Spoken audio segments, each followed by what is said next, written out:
So when we on the field of court, they better be aware of that. They scared of that. Of course, look at the ceiling. What up, Mr. Floyd? Yeah, Collinsville. And yes, I'm glad to say that I'm a Kahok. I'm about to graduate. Yeah, you know what it is. Collinsville High School, a champions.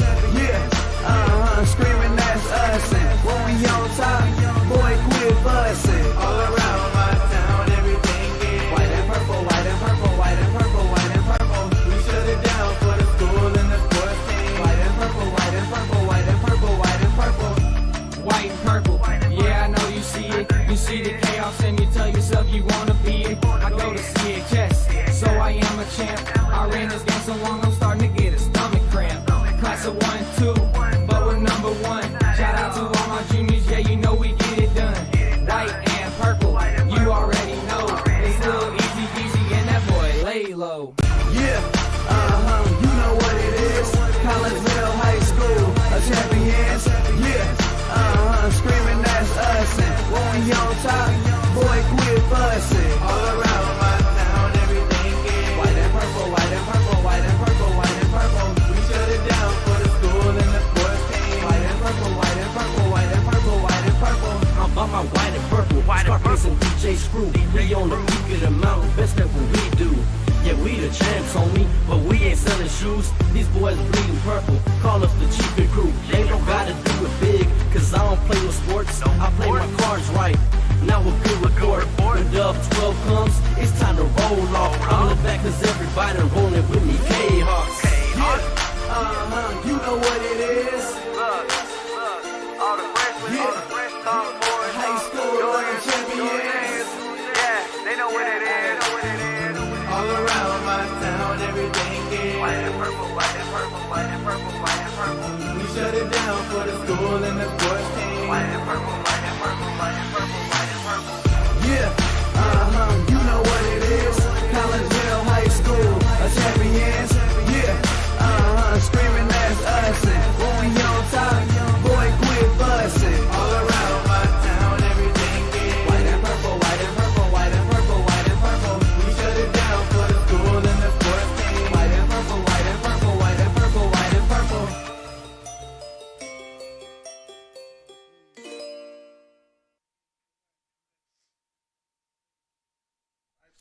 And very good afternoon, everyone, and welcome to the Collinsville Sports Complex here in Collinsville as we have shifted from winter sports to spring sports. It is our first spring sport of the year, and we are here for some Lady Kahok softball action as your Collinsville Lady Kahawks get ready to take on the Highland Lady Bulldogs. And again, a good afternoon. I'm Todd Duke. Chris Kettler will join us here in just a moment as we welcome you into the pregame show brought to you today by Chiropractic Works in Collinsville, owned and operated by Dr. Chris McCluskey. He and his crew are focused on helping as many people as possible live high-quality lives all through chiropractic care and wellness. You can visit Dr. McCluskey at Chiropractic Works in Collinsville, 410 Regency Center, just off of the Beltline Road there in Collinsville. Give them a call, 343-3602, or online at chiropracticworkscollinsville.com. Well, the Kahawks come into this contest after last year's 17-13 finish under their second-year head coach now in Jessica Schmittling. They'll take on the Highland Lady Bulldogs, 26-1 last year. Glenn Nichols is their second-year head coach, and they are the defending Class 3A champions, are the Highland Lady Bulldogs. Kahawks, they finished with a winning record last year. The last time they did that was in 2018 when they went 23-14 under head coach Brett Swip. Before that, it was the 2011 season, 25-11 they went under Cindy Cola, which was the last time that Collinsville won a regional championship. Lady Kahawks with some signature wins last season. Highlights include, well, they beat Edwardsville twice in the same year for the first time in 18 years, and they did hand this Highland group their only loss of the year. That's right. They only lost one game last year on their way to that state championship, and that loss was to Collinsville.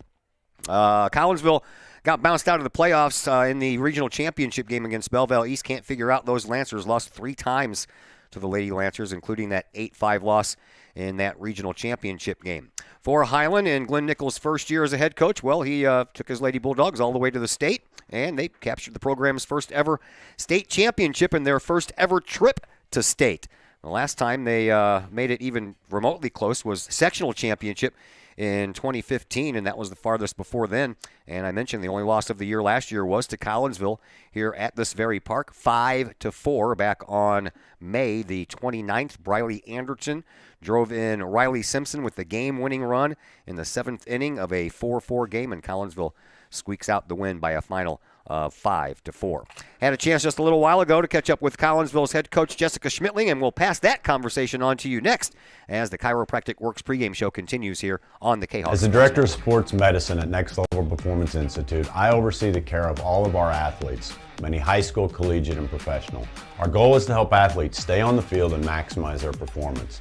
We have state-of-the-art diagnostic equipment where we can actually perform testing to get to the root cause of problems that could be getting in the way of athletic performance. When it comes to taking care of athletes, we take a full body approach, whether it's musculoskeletal ailments, nutritional issues, organic issues such as headaches, sinuses, digestive issues. We have advanced training to where we can remedy health issues and return that athlete to play as quickly as possible. If you or your athlete are dealing with any kind of nagging sports injury and would like to see if we can possibly help, feel free to give us a call or come by the office anytime.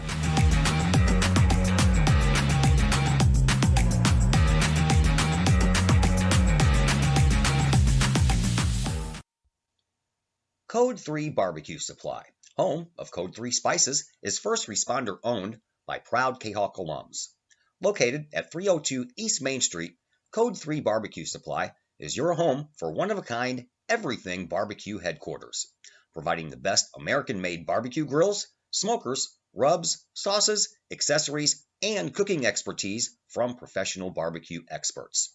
Code 3 Spices provides award-winning rubs and sauces and donates 25 cents a unit sold to first responder and military organizations to aid the fallen and assist with suicide prevention and PTSD awareness. Stop on by. See the guys at Code 3 Barbecue Supply for all of your cooking and grilling needs. Code 3 Barbecue Supply, home of the Memphis in May first place world champion Patriot sauce.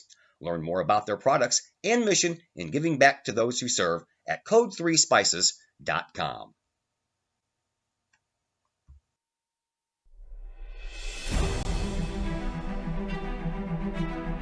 At Visionary Wealth Advisors, we empower you to see your future before it's your future, to create your inheritance,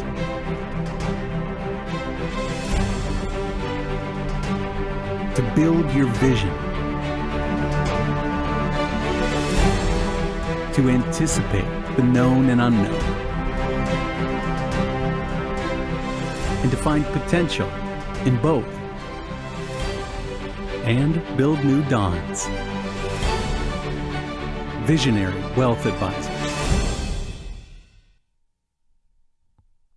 Visit Brad Keene with Visionary Wealth Advisors at his new Collinsville office located at 106 North Clinton, or call Brad at 618-467-8420. As the Director of Sports Medicine at Next Level Performance Institute, I oversee the care of all of our athletes, many high school, collegiate, and professional. Our goal is to help athletes stay on the field and maximize their performance. We have state-of-the-art diagnostic equipment where we can actually perform testing to get to the root cause of problems that could be getting in the way of athletic performance. When it comes to taking care of athletes, we take a full body approach, whether it's musculoskeletal ailments, nutritional issues, organic issues such as headaches, sinuses, digestive issues. We have advanced training to where we can remedy health issues and return that athlete to play as quickly as possible. If you or your athlete are dealing with any kind of nagging sports injury and would like to see if we can possibly help, feel free to give us a call or come by the office anytime.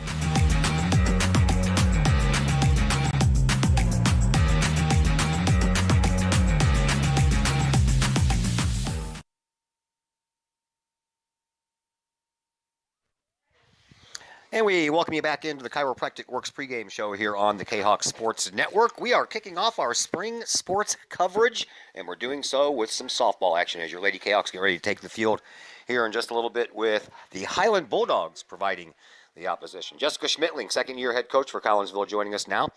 Coach, talk about your first year, the 17-13 record. What did you think is your first year as the head coach of your Collinsville Lady Kahawks?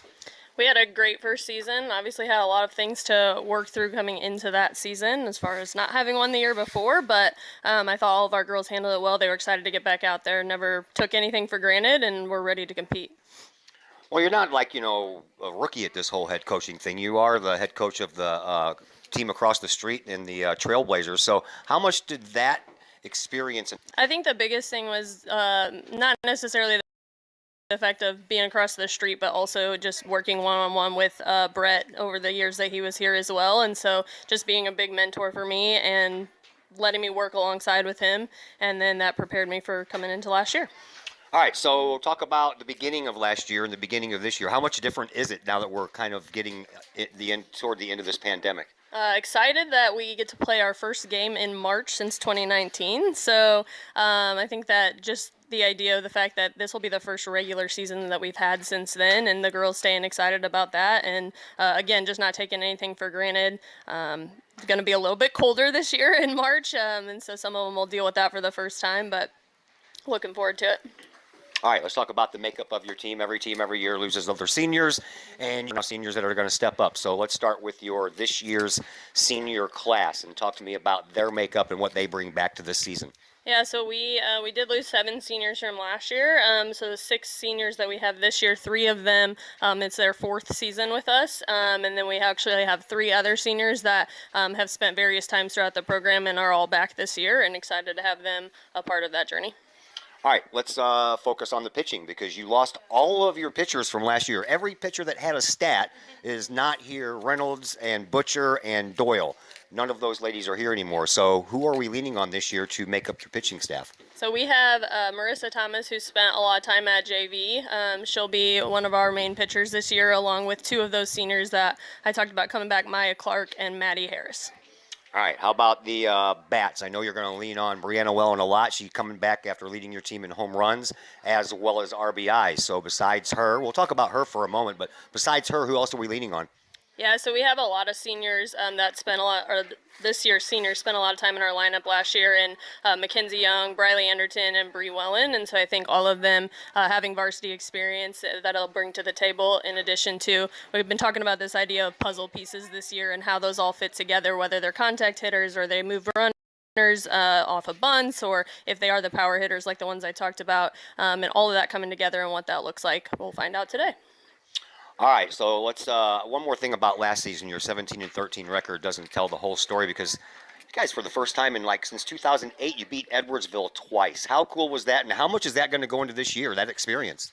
So Edwardsville last year was a big one as far as the goals that we set going into the season, and I think just them being a part of our regional, the 2 years before that, it was just the one that they had in their pocket. They wanted to make sure that they accomplished that goal. So going into this year, I think that it just sets the tone that no one's unbeatable. We can go in and we can compete with anyone, and we're ready to do that. Now we got to do the same thing to Belleville East, man. You got to get that monkey off your back. Yes, we agree. Coming out of last season, ready to go at them. I think just anyone across our conference. We have a strong conference, as we all know. So shake out anyway. All right, let's talk about today's game. We'll begin with Highland, 3A state champions. The only loss they had last year was to you guys. What kind of a feather in your cap is that?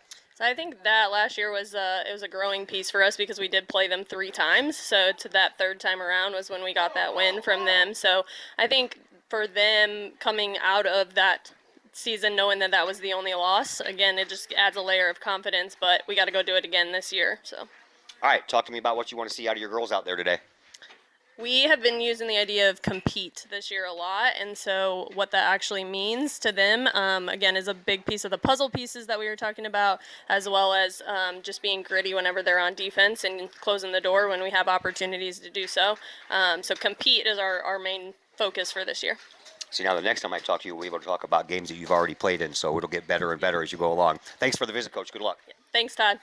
Jessica Smitling, your Collinsville Lady Kahawk softball head coach. We'll take a break here on the Chiropractic Works pregame show. When we come back, starting lineups for both teams and first pitch, all that and more coming your way in just a moment on the Kahawk Sports Network. As the Director of Sports Medicine at Next Level Performance Institute, I oversee the care of all of our athletes, many high school, collegiate, and professional. Our goal is to help athletes stay on the field and maximize their performance. We have state-of-the-art diagnostic equipment where we can actually perform testing to get to the root cause of problems that could be getting in the way of athletic performance. When it comes to taking care of athletes, we take a full-body approach, whether it's musculoskeletal ailments, nutritional issues, organic issues such as headaches, sinuses, digestive issues. We have advanced training to where we can remedy health issues and return that athlete to play as quickly as possible. If you or your athlete are dealing with any kind of nagging sports injury and would like to see if we can possibly help, feel free to give us a call or come by the office anytime.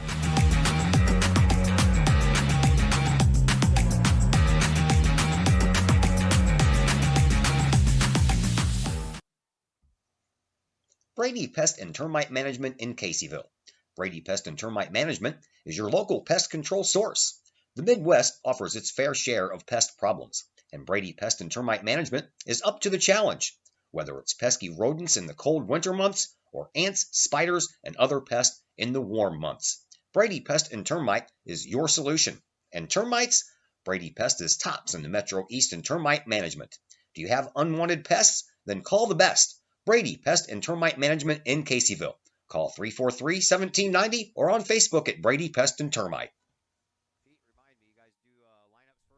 Just because we're adults doesn't mean we don't have toys, am I right? If your adult toys consist of boats, campers, or RVs, then you need to call the GASA storage team of professionals. Winter weather in the Midwest can be quite harsh, and finding a place to properly store those expensive toys for winter can be just as rough as a Midwest winter. That's where the GASA storage team comes in, with outdoor self-storage and covered storage for your toys. They even have tractor-trailer parking. Conveniently located at Horseshoe Lake Road and 111 in Pontoon Beach. GASA Storage for the safe storage of all of your toys. Contact the GASA Storage team, gasastorage@gmail.com, or call today, GASA Storage Team, 618-797-6100. At Chiropractic Works, our mission is to help as many people live as high quality of life for as long as possible without the use of drugs and surgery. We have state-of-the-art testing available to see if we think we might be able to help you with any health issues that you're dealing with. Whether it's neck pain, back pain, headache, sinus, allergies, numbness, tingling, shoulder, elbow, wrist, hip, knee, or ankle problems, we've helped many people solve these issues without the use of drugs and surgery. If you'd like to get to the root cause of your health problems, feel free to give us a call and schedule a consultation or a new patient exam to see if we think we might be able to help you.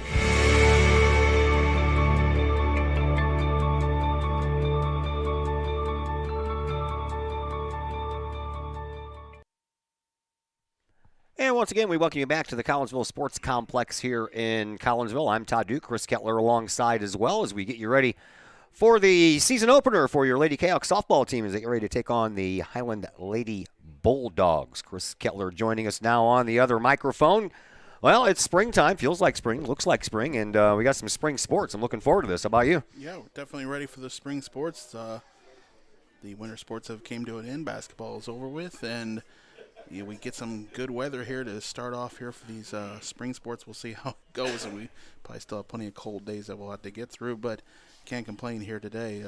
Ready for this Kahok game against Highland. Yeah, I am as well. And I hear you on the weather thing, man. I've done some of these games before where it's just downright freezing. But we got some cooperation here from Mother Nature today. And, again, I'll remind you folks that have not watched us do softball or baseball that we have this webcam that allows us to see the whole field. The only problem is that it's not light sensitive. So when the sun comes out and shines bright, it'll get brighter on the screen. And then if the clouds go over the sun, it'll get darker. So I'll try to pay attention to that as we move along here. All right, so let's get started here with your starting lineups as you see the two coaches and the umpires meeting at home plate to exchange the lineup cards. So we'll begin with that. We'll start with Highland. They'll be up to the plate first. So you will see Macy Miles leading off. She is a right fielder, batting first. Batting second is Emma Sturbringer.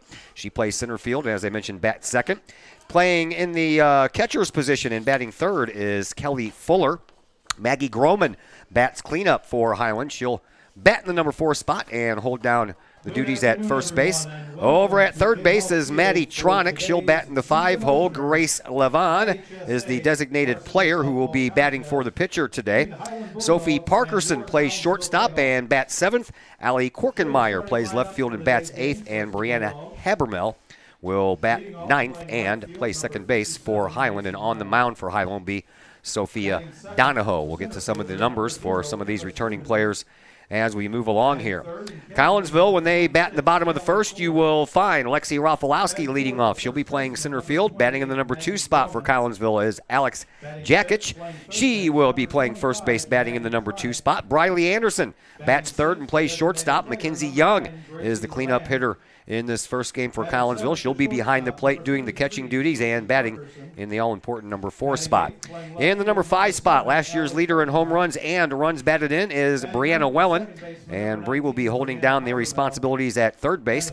Katie Bardwell is playing in left field and batting 6th. Maya Clark playing second base and batting 7th. Marissa Thomas will be in the pitcher's circle today for Collinsville and batting 8th, and then Maddie Harris playing right field and batting 9th for your Collinsville Kahawks. These two teams, a little bit of history.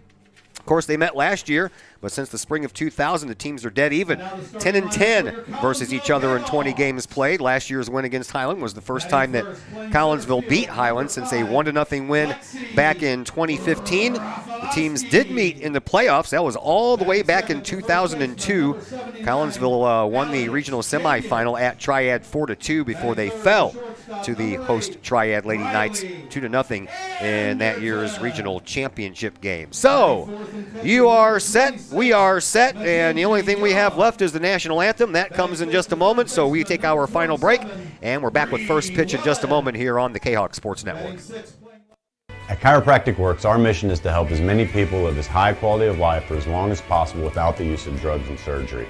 We have state-of-the-art testing available to see if we think we might be able to help you with any health issues that you're dealing with. Whether it's neck pain, back pain, headache, sinus, allergies, numbness, tingling, shoulder, elbow, wrist, hip, knee, or ankle problems, we've helped many people solve these issues without the use of drugs and surgery. If you'd like to get to the root cause of your health problems, feel free to give us a call and schedule a consultation or a new patient exam to see if we think we might be able to help you.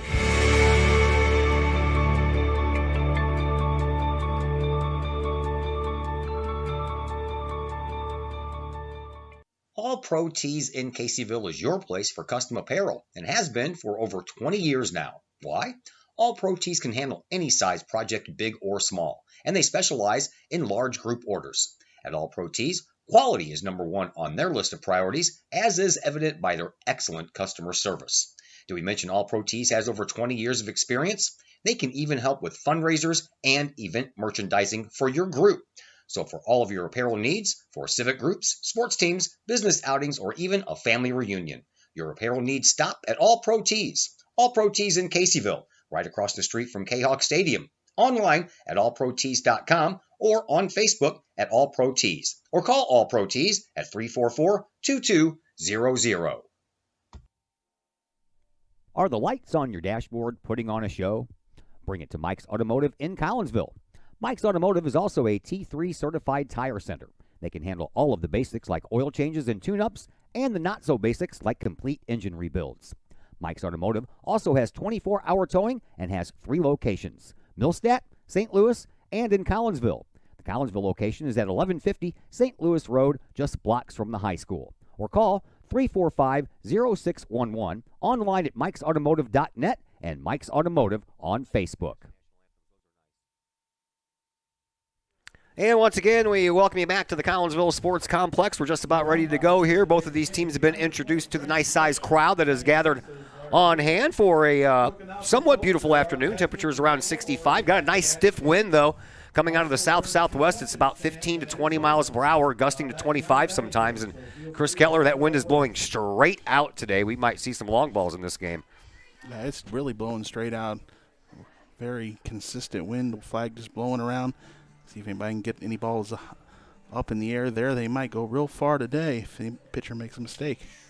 That could be a problem, man. These pitching staffs for both teams are kind of brand new. Collinsville, all 3 pitchers that made it on the stat sheet last year, and Kendra Butcher, Kylie Reynolds, and Riley Doyle are all gone. That's 196 innings worth of pitchers that are not here anymore, and Collinsville ended up having 17 complete games out of 29. But if you think that's bad, how about the Highland Lady Bulldogs? Only 3 returning pitchers with any varsity experience, and it's not much. Sophie Parkerson had 2 games that consisted of 4 innings and a save, 3 runs, all of them earned. Sophia Donahoe, who is pitching today, 2.7 innings pitched all of last year, and Abby Athmer had 1 game and she pitched 1 inning. So gone, that would be Sam Miner. 26 games started. She went 25-0, 181 innings, only gave up 76 hits, 9 runs. Only 5 of those runs were earned. She had an earned run average, Chris Kettler, of 0.19 last year as she led her team to that state championship. Yeah, top flight pitcher there. Team really relied on her, and she was up to the task, led them all the way to the state championship, and their only loss was a game where they were second game of a doubleheader against Collinsville, and they just didn't want to push her any farther in that game, and then the backup pitchers gave up the ending runs. All right, so Collinsville in the field first. They are dressed in the all-white uniforms, got some purple socks on, and the visors that has the word Kahawks written across the front of it. And their numbers are a little hard to see, but we don't need them because they're right here. Oh, I know. They're trimmed in purple. That's about it. Highland, they're going to be in white also. They'll have white tops and black bottoms, and they're wearing the red stockings. And we are about ready to go as Macy Miles will make her way to the plate. And defensively for Collinsville, from left to right in the outfield, Katie Bardwell in left, Alexi Rafalowski in center, Maddie Harris is in right. Around the horn, Brianna Wellen at third base. Briley Anderton is at short. Maya Clark is at second. Alex Jakic is at first. And Marissa Thomas is in the pitcher's circle for Collinsville. And doing the catching today will be Mackenzie Young. And here is Macy Miles. We start off with a southpaw right off the bat here for Highland. Macy Miles. She batted .366 last year. Had 7 runs batted in, few doubles, no home runs or triples, and we are underway. And the first pitch is just a little bit outside. Ball 1. That's about the only thing we don't keep track of on our scoreboard, kid, is the pitch count. I got outs, I got base runners, and I got score. That's about all I have time for. Here's Thomas with another pitch. Swinging a slow roller right past both Alex Jakic and Maya Clark at first and second, respectively, and it just got under the glove of Jakic, and then Clark just couldn't quite get there. Good solid contact, drove it past Jakic. Second baseman couldn't do anything with it. Even if she got to it, wouldn't have beat her to the bag. So we have a base runner, and up to the plate now is Emma Sturbringer. She plays center field, batted .345 last year. She had 87 at bats, 9 runs batted in. She had a triple and 5 doubles in the season last year for Highland. They start off with back-to-back lefties, and here's the next pitch. Swinging a high fly ball. That's going to be well over the head of Katie Bardwell, but she closed ground early and made it up quickly, stuck her glove up there, and boom, 1 out. That was nice. Yes, showed some speed out there. Got back on the ball real well, and I thought it was going to be up over her head. Yeah, me too. Got to remember how okay, there we go. Remember where my buttons are, man. They're all different from the basketball thing to the baseball thing. All right, our first righty is Kelly Fuller. She is the catcher for Highland, and Thomas's first pitch is right over the plate for a called strike. Kelly Fuller on the year. She's the one returner that led everything in the categories of returners anyway. Batted .583 on the year and slugged .750. How about that? Swinging a shot foul down the first base line. Fuller had just 5 runs batted in, a couple of doubles in her year. I mean, that's a lofty average and a lofty slugging percentage, but she did that with only 12 at-bats. But she's at the top of the list when it comes to average, though. 2-1 the count. Thomas, swing and a shot right back to her. She'll throw over to second base, out over there, and on to first base, not in time. So they'll get the lead runner. Nicely done there. That play will go 1-6 on the put-out for out number 2. Good snag by Anderton there at second base, covering. The shortstop snagged it. Thomas made a nice throw over there. So Miles is out at second base, and that leaves Fuller, but Fuller is going to be pinch ran for by Alexandria Schultz. Schultz is a sophomore outfielder who will come in to run for the catcher. Usually the catcher and the pitcher are the ones you run for so they can save themselves, and the catcher has to get back and get all the gear back on for the next inning as well. Here is Maggie Groman. Groman batting in the cleanup spot, playing first base. Batted .313 last year with 18 runs batted in. She has the most runs batted in of all the players left over from last year's state championship team. Throw and a strike and a steal attempt. That one's going to go into center field, but there is Lexi Rafalowski to make sure that that ball doesn't get any farther. And down to second base is Fuller with a stolen base, or excuse me, her pinch runner, and Schultz. Schultz not wasting any time. No, not at all. Takes second base right away on the first pitch. Next pitch, just a little bit outside for Groman from Thomas.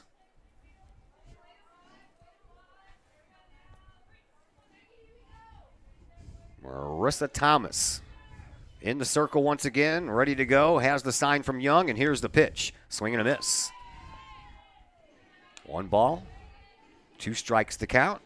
Took something off that one, and Groman was way out in front of it.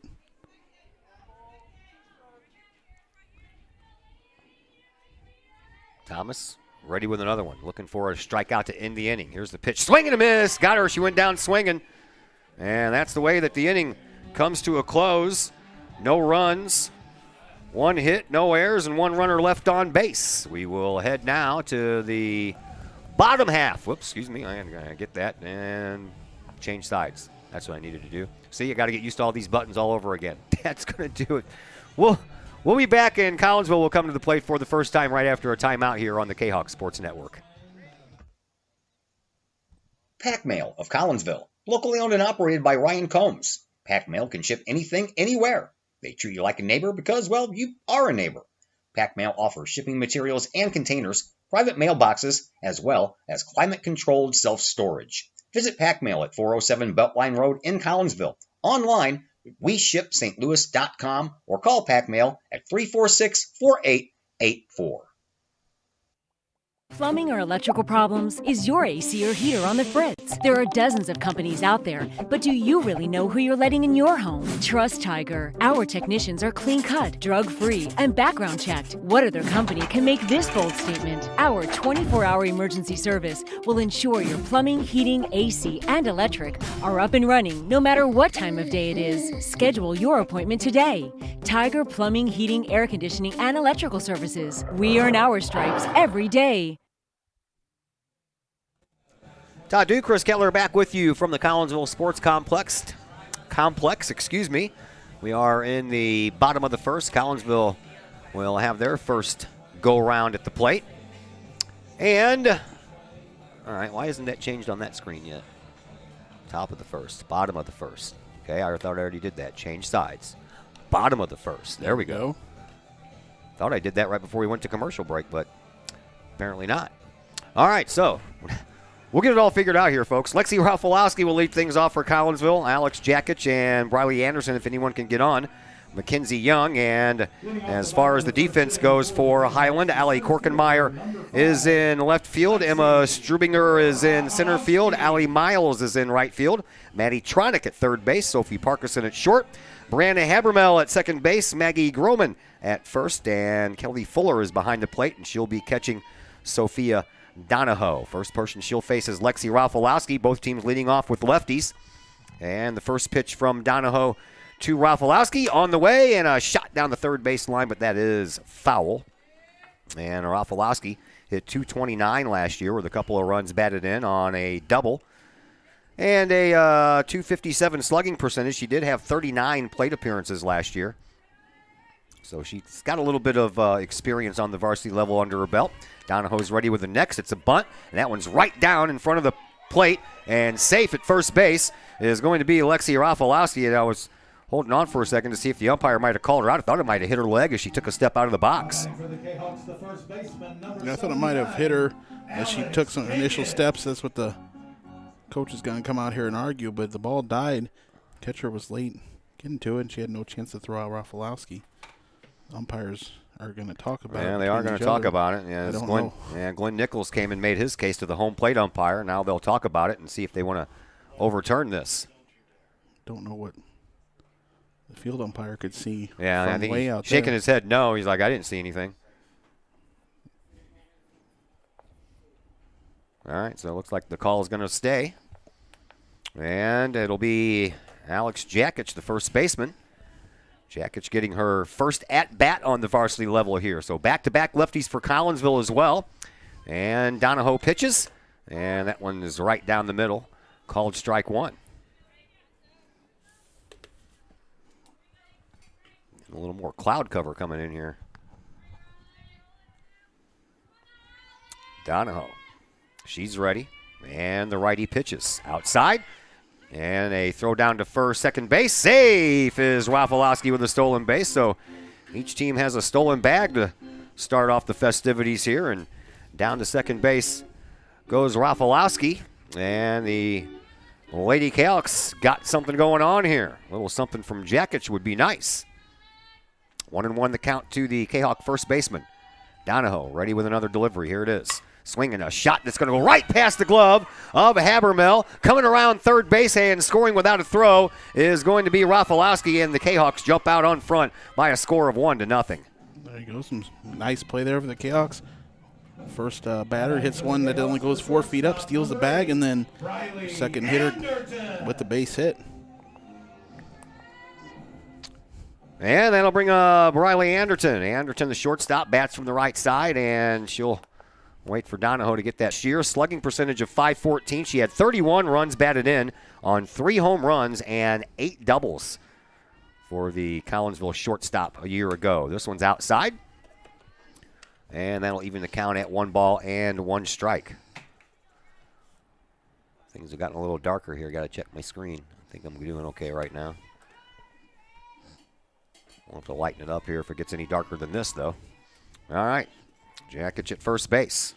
Pitch by Donahoe way outside, and Fuller just got her glove on it to keep that one from getting away and keeping Jakic at first base. Yeah, catcher really had to bail out quickly there just to get to that ball.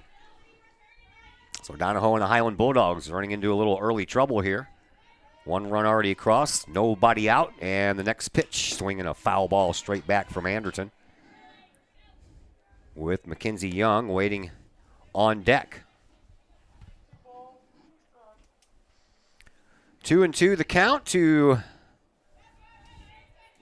Riley Anderton. Next pitch outside. Full count.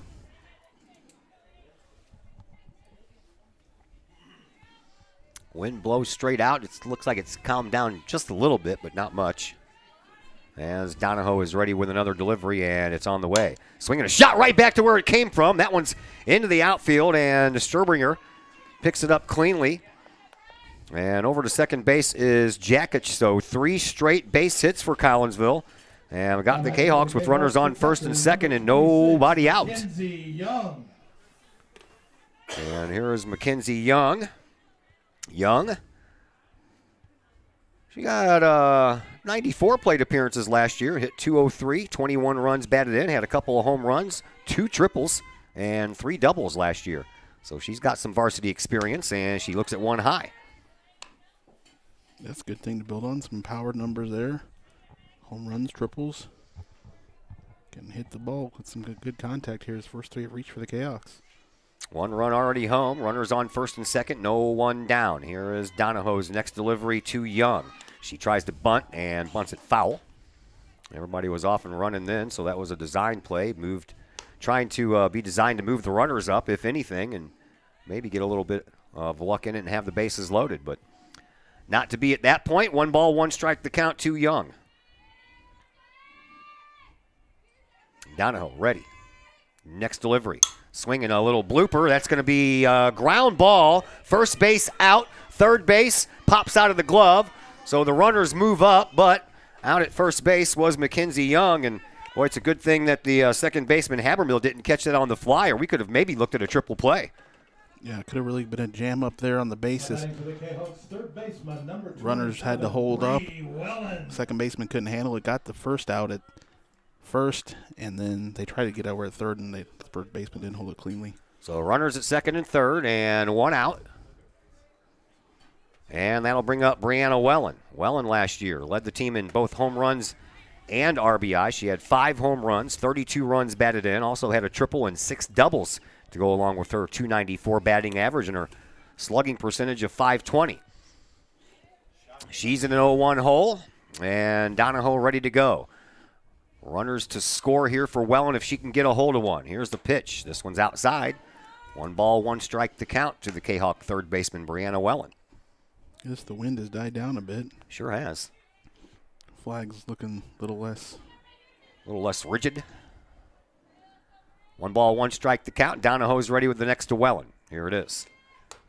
Strike. That's when you got to pull the trigger on. That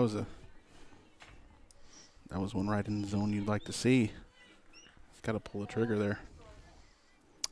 1 ball, 2 strikes to count to Wellen. Donahoe looks into Fuller, has her sign, brings it home, swinging a little shot down the first baseline. That one's going to get down, and it's going to be kicked around out there. Both runners are going to score, and Wellen is going to hold on at first base with a 2 RBI single on a very well-placed base hit. I think she should get second base because the ball went down into that tarp area, and that's a dead ball, and she does get awarded second, and the 2 runs score. Yeah, so Allie Miles out there kind of kicked it, and it went over into the area that Chris was talking about. So we have runner at second, and that's Wellen. She's there after a couple of RBIs. It's 3-0 in favor of Collinsville, and here is Katie Bardwell, the left fielder, and she looks at one inside. Bardwell made her mark last year as a freshman. She managed 44 plate appearances, hit 189, knocked in 13 runs, and had 1 home run in the 2021 campaign. Bardwell awaits another from Donahoe. Here it is. She swung at a ball on high and tight, swung right through it, 1-1 the count. Stayed high, slicing in. Just ended up swinging over the top of it. Bardwell awaits the next from Donahoe. Wellen at second base. Here's the pitch. That one's on the outside corner, and 1 ball, 2 strikes to count now to the sophomore Katie Bardwell.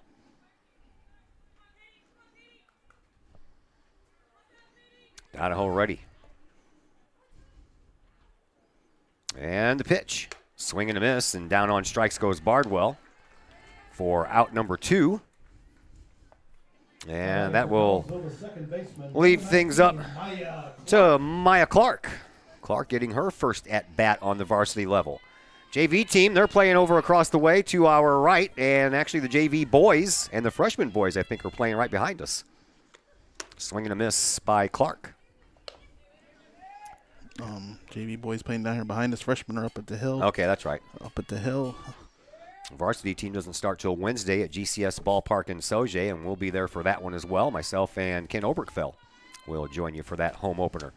Home and season opener, although it's a home opener that's at a neutral ballpark. Yeah, Fletcher Field ain't quite ready yet. They put some new sod in on the infield, and hopefully it's ready next week. So Clark looking at an 0-2 hole here. Donahoe would like to get out of this inning with just a 3 runs scored. Collinsville's wanting some more. Here's the pitch to Clark. Outside, ball 1. He's got to find a way out of this jam here. Donahoe. I was watching her warm up. She was having a hard time hitting that plate. And I would imagine the game might get her settled down, and Clark goes down swinging. Back-to-back strikeouts. That ends the inning for Collinsville, but the Kahawks do push 3 runs across on 4 base hits. No errors committed in the inning, and there was 1 runner left on base. So we will head now to the top of the 2nd inning, and your Collinsville Lady Kahawks lead by a score of 3-0. The reviews are in.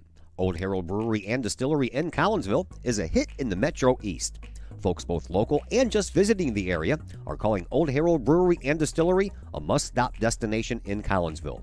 Old Herald Brewery and Distillery in Collinsville is located at 115 East Clay Street in Collinsville and is home to one of the only restaurants in the state with their own brewery and distillery that produces some of the best brews and spirits in the industry. And the food, all created by an in-house chef using local ingredients that will please any palate. Old Herald Brewery and Distillery in Collinsville has daily specials for both inside diners as well as offering curbside pickup specials and family-size specials. And don't forget to take home a bottle or a growler of beers brewed on site at Old Herald Brewery and Distillery. Old Herald Brewery and Distillery in Collinsville. Check their Facebook page for daily specials, online ordering at oldheraldbrewery.com, or give them a call at 855-8027.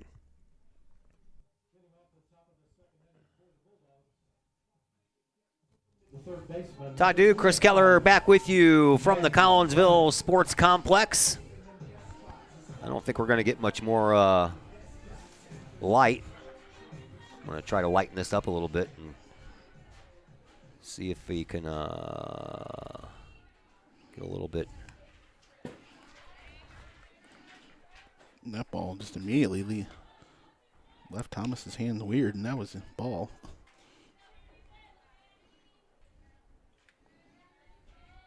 Really lost her release point right away as soon as she threw that ball. All right, got a little bit brighter now, and that one's. I don't think the sun's going to be coming out any brighter than what it is right now, so I think we should be okay for the rest of this game.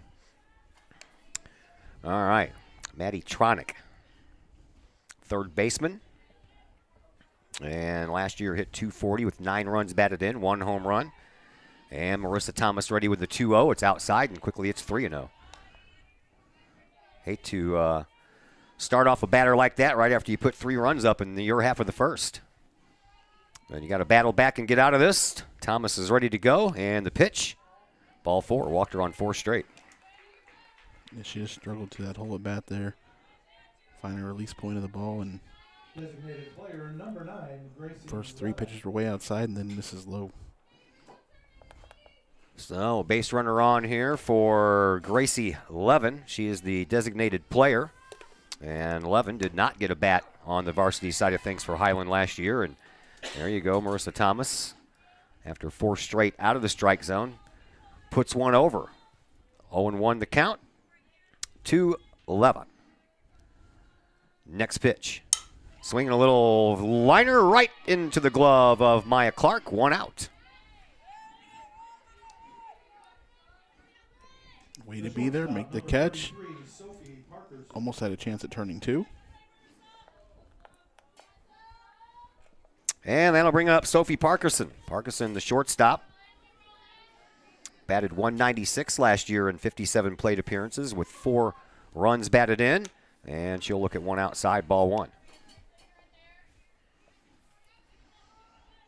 Allie Korkenmeyer, the left fielder, waits on deck. 1 out, 1 runner on first. Kahok's looking for a double play ball here.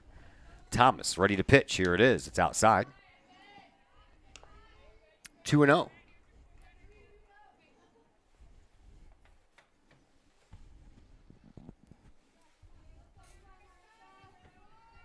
Marissa Thomas has her sign, brings it home in a bunt.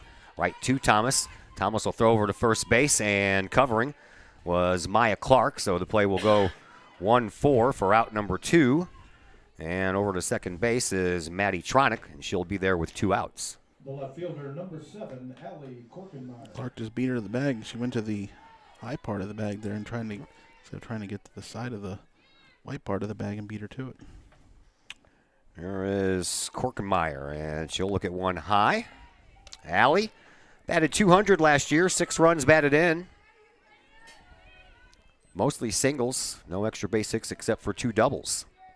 The left fielder for Highland from the right side awaits the next from Thomas. Here it is, below and outside. 2-0. Runner at second base, 2 outs.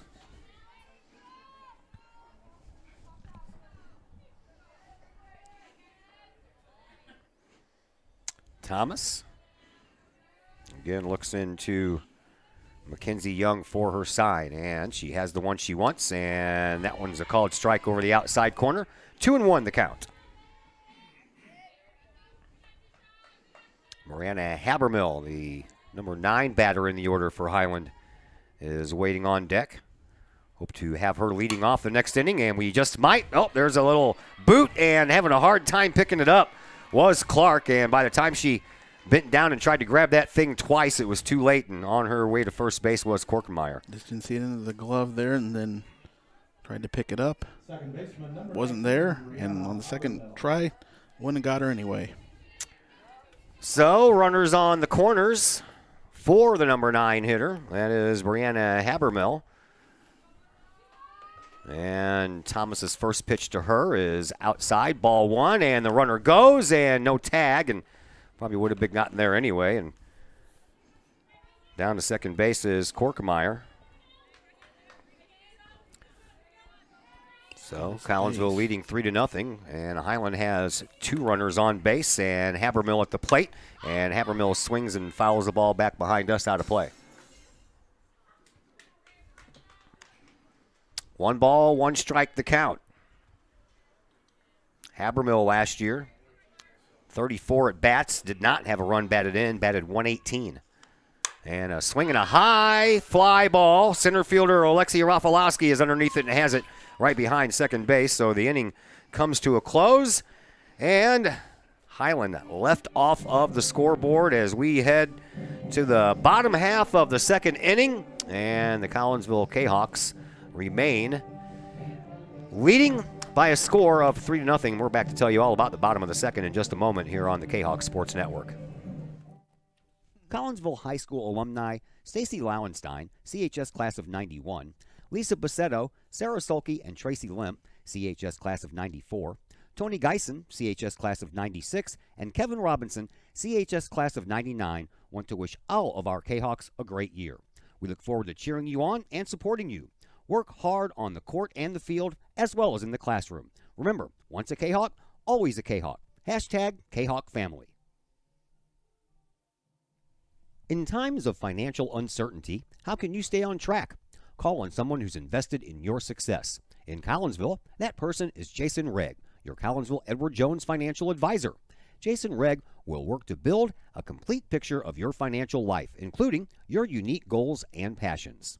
Jason Regg of your Collinsville Edward Jones office plays a big part in the community and the Collinsville Unit 10 School District with his Kahawk Educator of the Month award. To take care of the things along the path of you and your family's financial journey, call Jason Regg at the Collinsville Edward Jones office at 618-344-0252. Edward Jones, member SIPC. Bottom of the order gets to come up to the plate for Collinsville here in the bottom half of the second inning. Collinsville leading 3-0. It'll be Marissa Thomas, the pitcher, followed by Maddie Harris, the right fielder, and then back to the top of the order and Alexei Rafalowski, and the first pitch to Thomas is a swing and a miss. Kahawks were cruising along. 3 of the first 4 reached on base hits, got 3 runs in, and then Donahoe came back and struck out the next 2 to get out of the inning. Here's a little bloop and fly ball. That one's going to be trouble, but a nice job on the run there for Allie Miles, and there is one away after the right fielder comes in strong and takes care of that first out. Now batting for the Kahawks. Ball slicing down towards the ground real quickly. Right fielder had to be fast on her horse there to get to that one. So already one away, and here is Maddie Harris, the right fielder. First pitch from Donahoe, swinging a foul ball out of play. Maddie Harris following Marissa Thomas, both of them with their very first at-bats on the varsity level. Donahoe has a new ball. She's ready. So's Young. Here's the pitch. Or excuse me, Harris. And that pitch is high. Well, I know that when we did our last basketball game, the baseball lockout was not over yet. So as we begin the spring season here, it's nice to know that that was taken care of while we were off for a few days. That was a foul ball, goes right back and almost hit the coach. And it was right in on the hands of Harris. So she just pulls the trigger late and fights it off of her hands last second. 1 ball, 2 strikes to count to Maddie Harris. Lexi Rafalowski waiting on deck. Donahoe, she's ready. Here's the pitch. Swing and a miss, and down on strikes goes Maddie Harris. That's the third strikeout of the game for Donahoe. Center fielder, number 5, Lexi. And here is Lexi Rafalowski, who reached on a base hit, stole second base, and came around to score the first run of the 2022 season for Collinsville. See if she can do it again. Get a little two-out rally going here, and that pitch is outside. Alex Jakic waiting on deck, trying to see if Rafalowski can get on ahead of her. Here's the pitch. Swinging a little slow roller right into the third baseman's glove, and Tronic throws, but it's a bad throw, and on her way to second base is Rafalowski. So for the second time, Rafalowski is going to be on second base. I'd say the throw was right in there on it. First baseman just didn't glove it. So we put the error on the first baseman, do we? That's what I'd go with. Throw looked pretty good, right on.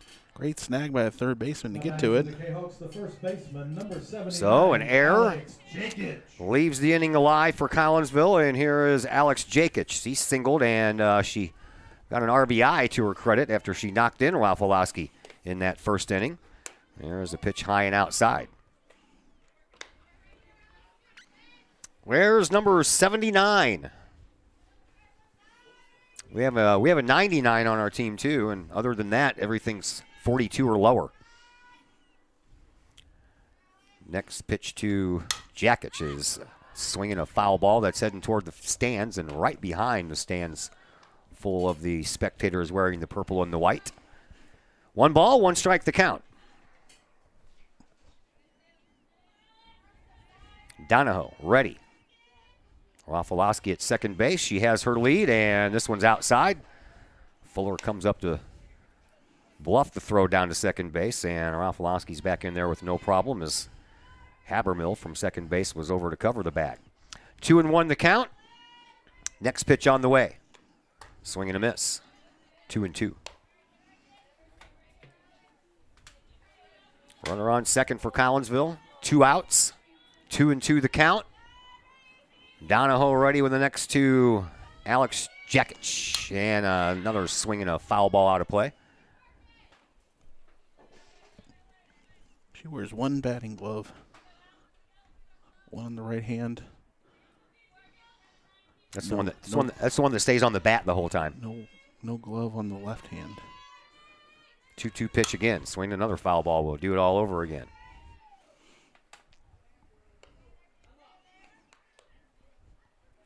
I don't think you can buy them 1 at a time, can you? I don't know. I think you can. I don't know. I don't have batting gloves anymore. I have golf gloves. My batting days are over. Next pitch, high and outside, and it's a full count.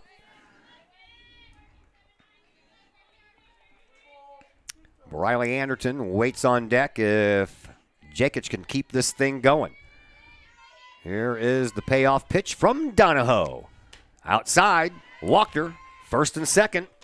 2 outs, and Anderton coming to the plate. First walk issued by Donahoe. Now batting for Collinsville, the shortstop. So the error in the walk sets it up for the middle of the Collinsville lineup here.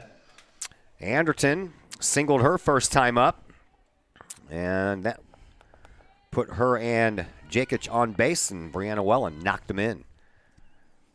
Here is the first pitch to Anderton. It's high. Ball 1.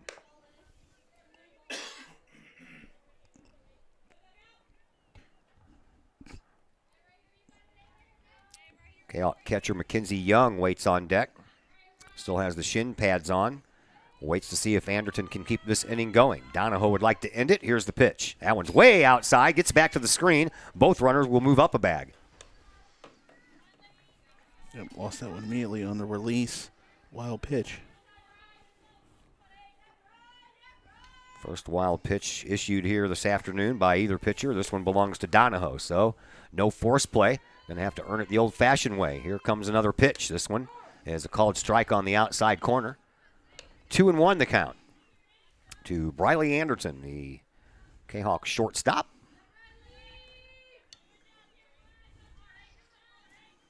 Donahoe ready with the next. Here it is. Outside. Ball 3, 3-1.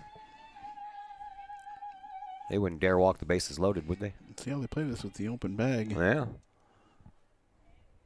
Not going to give her anything too good. Donahoe's ready. And here's the pitch. Yep. Outside, Walker, back-to-back walks. And the bases will be loaded for Mackenzie Young. 2 outs.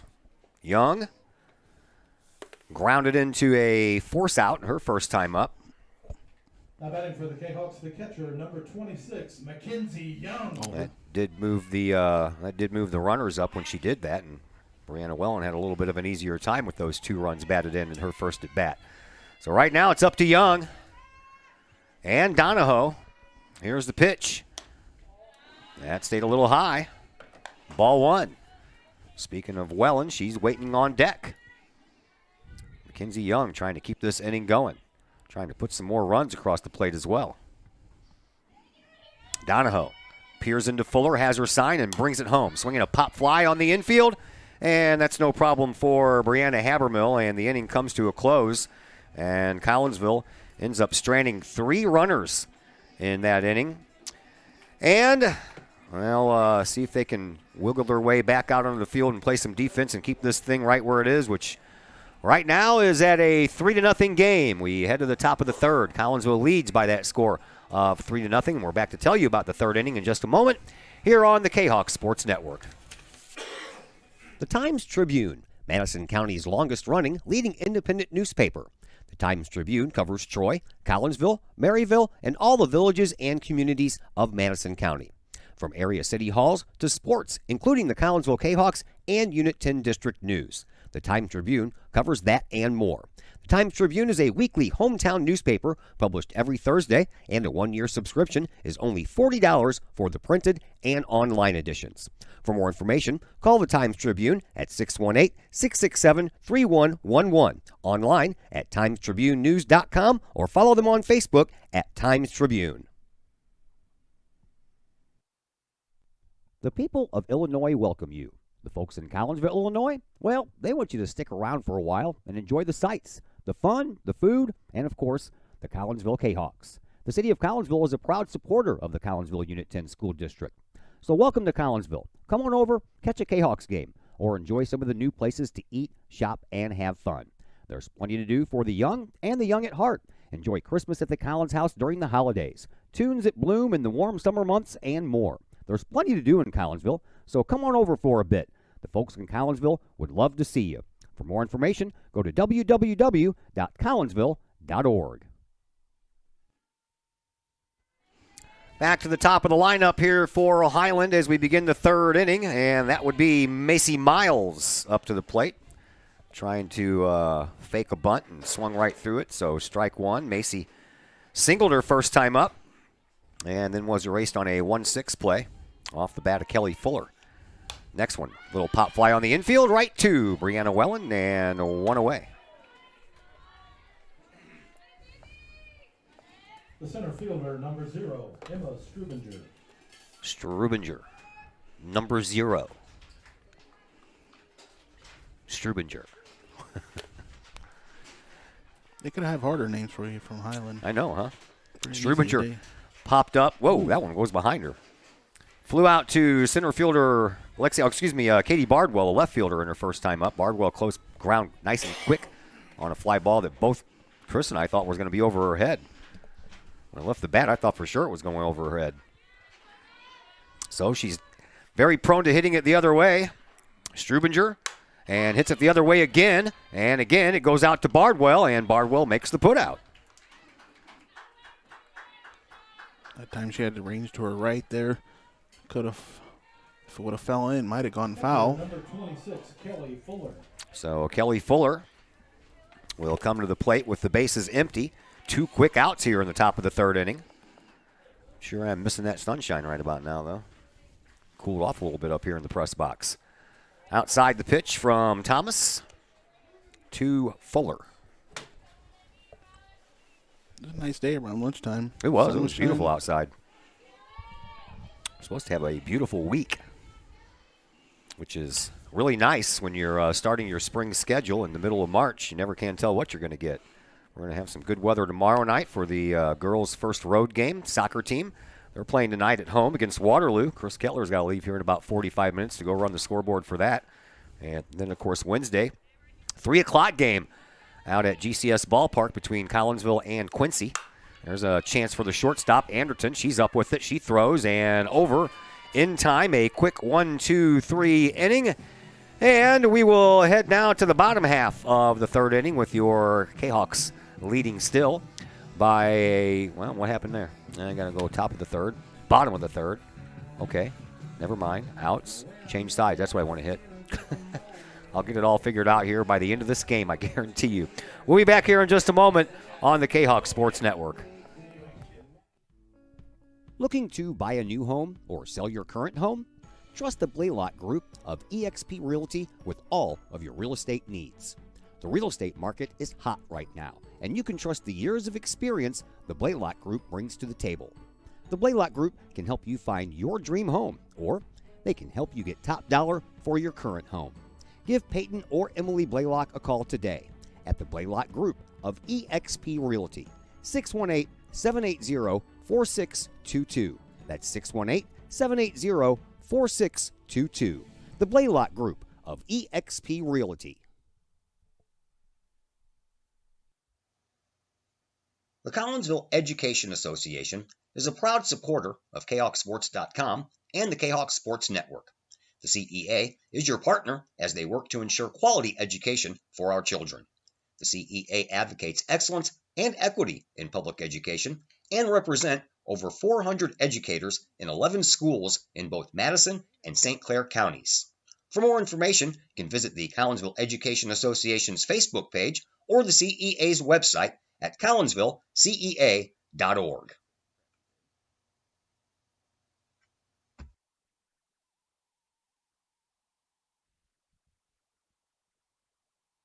Brianna Wellen leads things off here for Collinsville in the bottom half of the third. Brianna knocked in 2 runs in her first at bat with a 2 RBI base hit, but she's batting with the bases empty now to lead off here in the bottom of the third, and that one goes foul down the first base side.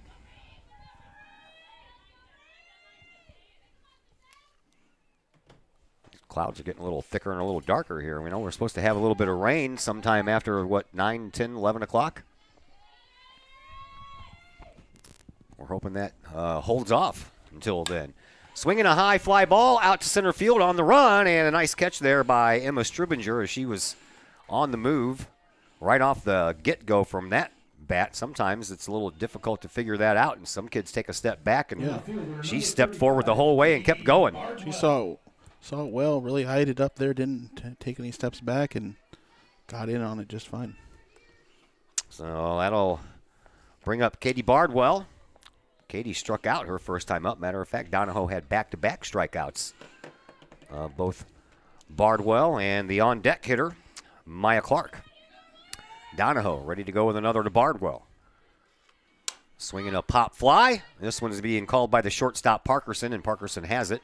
And quickly there are 2 away. Collinsville had a really easy 1-2-3 inning in the top half of the third. Highland trying to do the same thing here.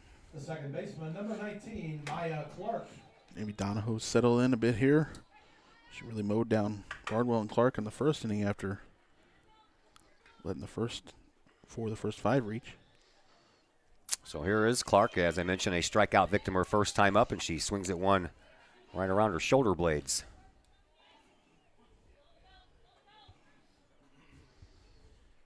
Two away, bottom of the third, 3-0 in favor of Collinsville. Donahoe ready with another pitch. This one's just a little bit outside. That'll even the count at 1-1.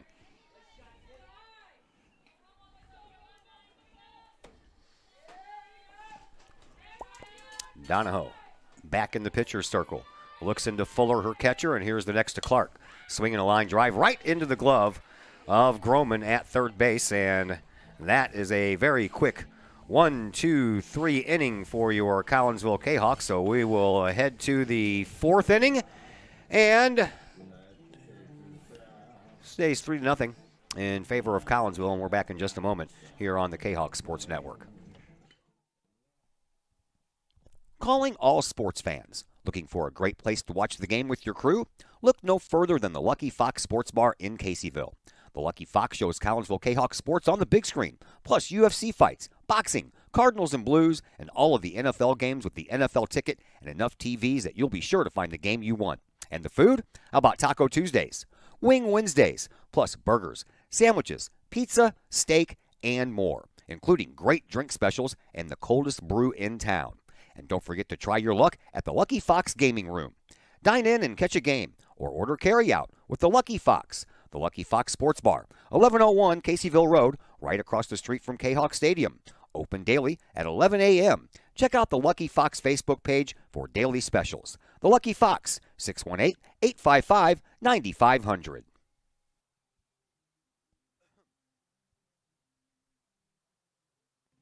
Yep. Top of the fourth is where we are. Collinsville Sports Complex, more specifically, is where we are. 3-0 in favor of Collinsville. All 3 runs coming in the first inning. So far, both pitchers have put up goose eggs since then, including Marissa Thomas, who's back into the circle for her 4th inning, and she'll face Maggie Groman. Middle of the order, Maggie and Maddie, and then Gracie. Groman, Tronick, and Levon. Groman, a strikeout victim her first time up, the only strikeout so far on the afternoon for Marissa Thomas. And the first one misses to Groman. Next delivery. Outside, misses again, 2-0. I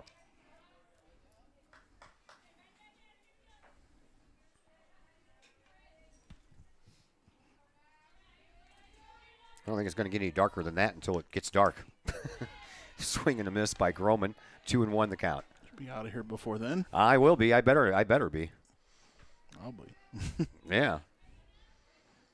It's a long day, man. That first full day after that clock switching thing. Swing and a miss by Groman, 2-2.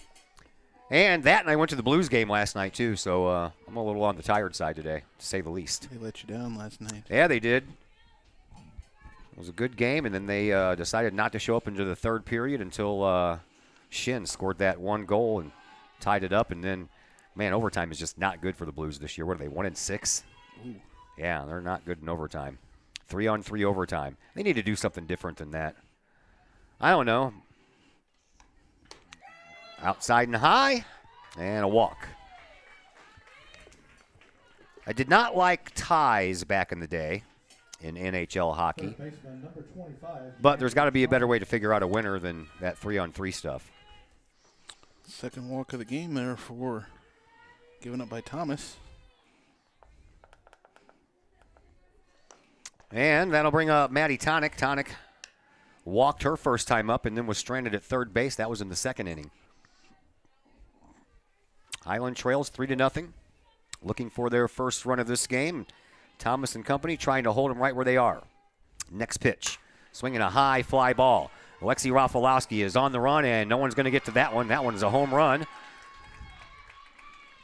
And just like that, this is a one-run game. Like it was coming inside on her, then it just dropped in, and Tronick saw it the whole way. Wind picked up just a bit there at the end and got it out of here. Well, she had one home run all last year, and here she is with the first home run in the very first game of this year. So she might get a little bit more than just the one this year. The designated player, number 9, Gracie Levant. And here is Gracie Levant. She lined out to Maya Clark at second base her first time up. She'll bat with the bases empty, but Highland has made this a one-run game. 3-2, Collinsville leads. And the first pitch, swinging a grounder for Wellen. She throws over to Jakic, and there is one away. After giving up the home run, Highland swings right after the first pitch there and grounds out. Hopefully this will settle down Thomas now. Sophie Parkerson, the shortstop, grounded out to Thomas her first time up, with Clark covering first base. And the first pitch is outside and low, ball one.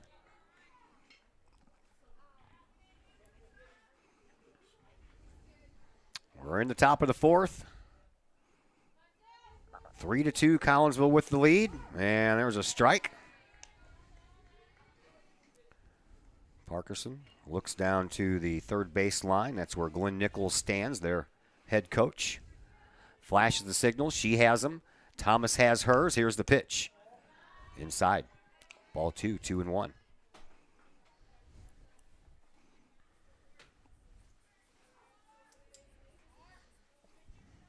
Thomas back in the circle.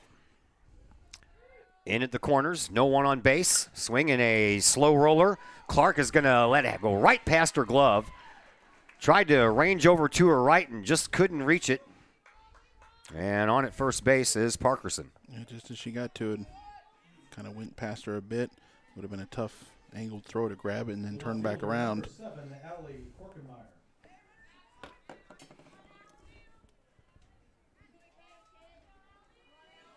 Only the third hit of the afternoon here for Highland. And here is Allie Korkenmeyer, the left fielder. She reached on an error. Her first time up, squares around to bunt, throw down to second. Out at second base is the runner, Parkerson. Boy, she was a dead duck. Great job, great throw by Young, and a great snag there and tag put down by Anderton. That was just awesome all the way around. So now the bases are empty with 2 outs. And Korkenmeyer up at the plate with a 1-0 count in her favor. And now it's 2-0.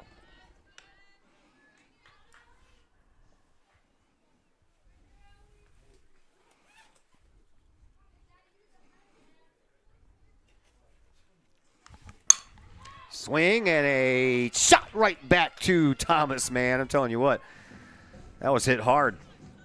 1-3 on the putout. 2 runs did come across on a 2-run home run by Maddie Tronick, so Collinsville still holds the lead, but it's a little bit on the lighter side. 3-2 as we head to the bottom of the 4th inning, and we'll be back to tell you about that bottom of the 4th inning in just a moment here on the Kahok Sports Network. I couldn't ask for a better agent, for a better company in a disaster where you have no idea where to start. I learned that there's not a given in life. It takes a team. There's people that are going to watch out for us and that care. It's been pretty stressful. Once we saw Lori and got our plan, it's like a huge weight lifted. In Collinsville, call Scott Allen at 618-346-1500. Chapman Trucking, LLC. Chapman Trucking is a local Collinsville business owned and operated by 1994 Collinsville graduate Christy Chapman. With over 10 years of experience, Chapman Trucking, LLC can take care of all of the heavy lifting when it comes to hauling aggregate materials such as sand, driveway rock, dirt, boulders, and more. That includes getting your heavy work equipment to your work site where it needs to be. Give Christy a call for a free estimate at Chapman Trucking, LLC, 618-960-9346 or online at chapmantruckingllc.net. Marissa Thomas will lead things off here in the bottom of the 4th for Collinsville. Canucks are up by 1 run, 3-2. And the first pitch is high and tight, ball 1. Thomas flew out to Allie Miles out in right field, her only at bat thus far. It'll be Thomas, Harris, and back to the top of the order, and Rafalowski. Matter of fact, that's the second time this has happened. There's a nice liner. It was on the ground to Habermill, and she stayed with it and threw a strike over to her first baseman Groman for 1 out. Fielder number 9, Maddie Harris. That'll bring up Maddie Harris, a strikeout victim her first time up. Yeah, Thomas and Harris were the first 2 outs in the second there, and the Canucks ended up loading up the bases after the error. Yep. Continued the inning. Oh, that one hit her right in the backside. So Harris becomes the first hit batter in this game. And Alexei Rafalowski will come up with a runner on first base and only 1 out. Rafalowski has made it on base both times this afternoon. First time was by a base hit. She came around to score after stealing second. Second time she reached on an error and was stranded at second. Donahoe's pitch squares around to bunt, takes high, ball 1.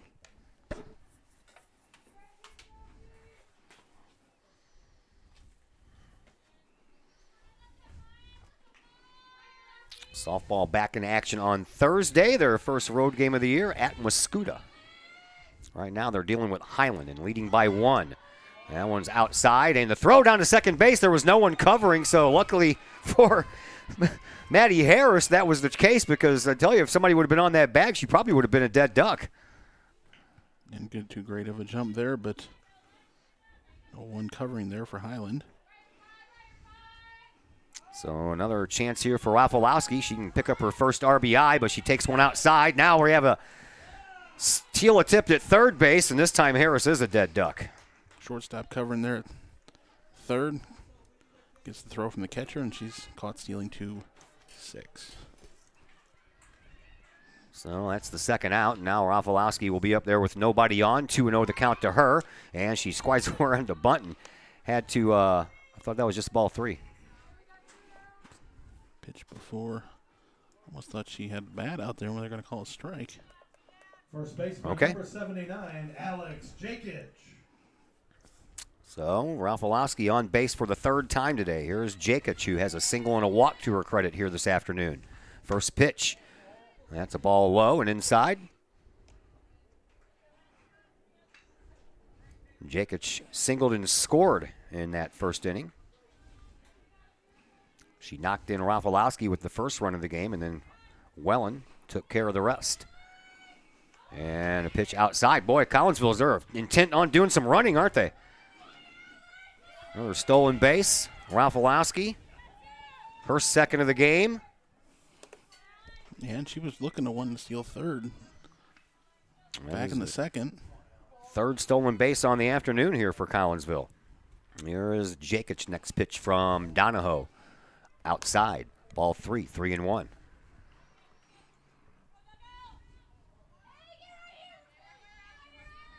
Jakic looking for something to drive. If she can get a hold of one off the end of the bat and send it down the third baseline. Korkemeyer is playing kind of shallow.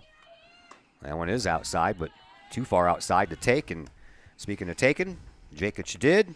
Back-to-back walks, put runners on first and second for Collinsville. And Anderton up to the plate.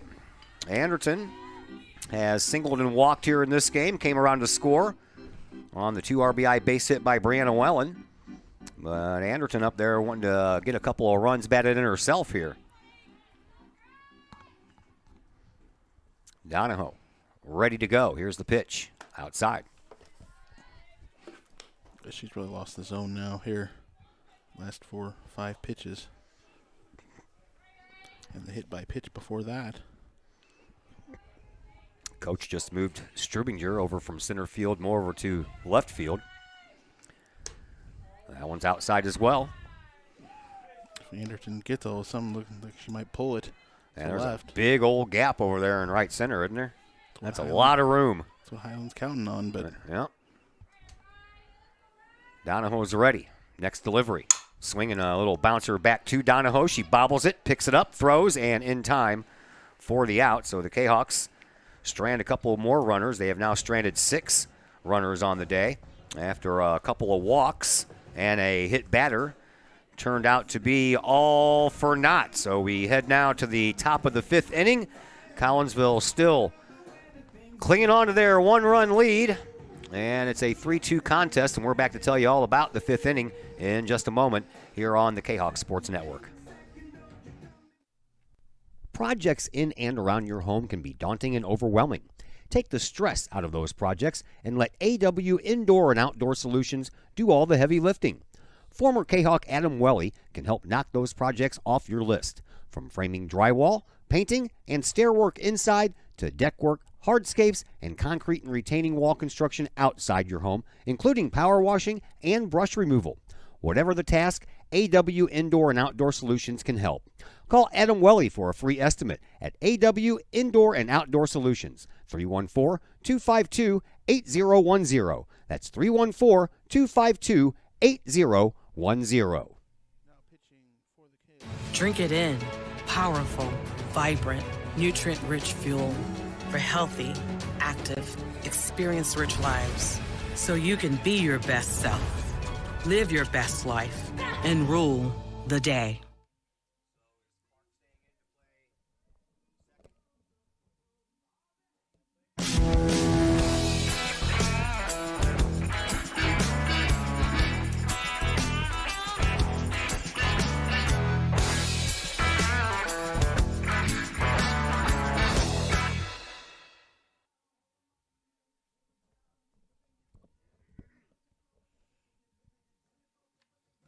Todd Duke, Chris Keller back with you from the Collinsville Sports Complex. Kahawks make a pitching change.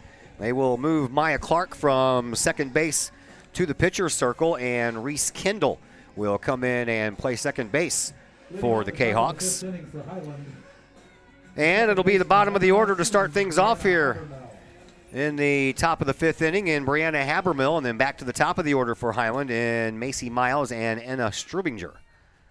So Clark in the pitcher circle, pitches, and right down the middle for a called strike one. Habermill popped up in her only other at bat to center fielder Lexi Rafalowski. That was back in the second. Here we are in the top of the fifth. Imagine this was a plan. You have Thomas pitch the first four and then bring in Clark here to get them both into this opening game of the season. Nice off-speed pitch there by Clark. Another called strike, 0-2. So a couple of walks and one strikeout for Thomas while she was in there. There's a chance for Wellen, and it's right off her glove. Down the line it goes, and stopping at first base after a nice throw in there by Katie Bardwell, and that'll keep Habermill at first. Really handcuffed well in there at third. Couldn't handle it. So the leadoff batter on as we move back to the top of the order now in Macy Miles. Macy has singled but was taken out on a force play and then popped up to Wellen her first time up and tries to bunt right through that one. She does, and that's a strike. Maya Clark, of course, one of the Lady Kahawk golfers. Had her season of golf way back in the fall. Maddie Miles steps back in from the left side of the box and awaits the next pitch from Clark. Here it is in a line draw! Right off of the glove of Reese Kendall. If she would have caught that, it would have been a double play to end the inning. Or not in the inning, anyway. It would have been a double play. Would have been a simple double play. Yep. You had Habermill going on the contact. Kendall just didn't handle it. Popped up out of her glove. Everybody's safe. Everybody's safe, and the Kahawks with their second error of this game, both of them by the second baseman. First it was Clark, then it was Kendall. And now Highland looking to do some damage here. There's a throw down to third, and the runner scampers on back. That is Habermill with Anderton covering third base while Wellen was coming in expecting a bunt. Runners on first and second, nobody out. 1-0 the count to Strubinger. Next delivery from Clark on the way. It's a bunt, and it's foul. 1-1.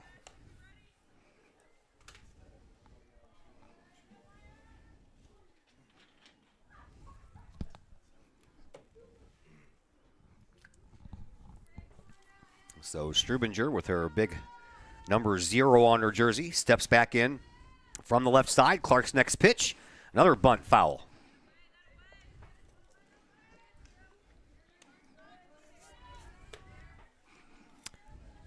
So Clark with a chance to get a strikeout here and leave the base runners where they are at first and second for the next batter to try to take care of. Clark ready to pitch.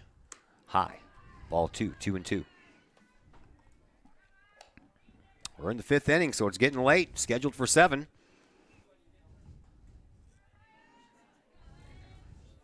Clark. She's ready. Has her sign from Young. And the next pitch on the way. Swinging a shot up the middle. That's going to at least tie this game unless Rafalowski's strong throw home. It is strong, and that'll send Habermill back to third base, but the bases are loaded and nobody out here for Kelly Fuller. What a good strong throw by Rafalowski there. Fielded it cleanly, and that forced Habermill to backtrack it there back to third. Young was in good position to receive it, but the Bulldogs have the bases loaded. Bases loaded and no one down. Kelly Fuller due up next. Kelly has grounded out twice here in this game so far. As Coach Schmitling wants to talk things over, she does. Quick conversation. And everybody gets back to where they're going, which is Habermill at third base, Macy Miles at second, Emma Strubinger at first, Kelly Fuller at the plate, and the Kahawks clinging to a 1-point lead that's definitely in jeopardy. Be a nice 1-2-3 double play. How about that? Fuller stands in from the right side. First pitch. Bounces in the dirt. Ball 1.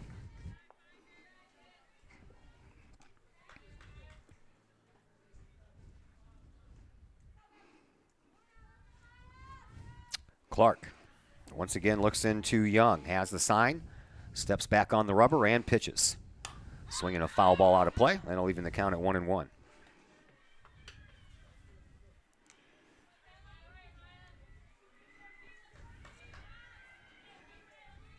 Infield is in for the play at the plate. Clark's ready. Fuller's ready. Here's the pitch. A little off-speed delivery. Stays high. 2-1.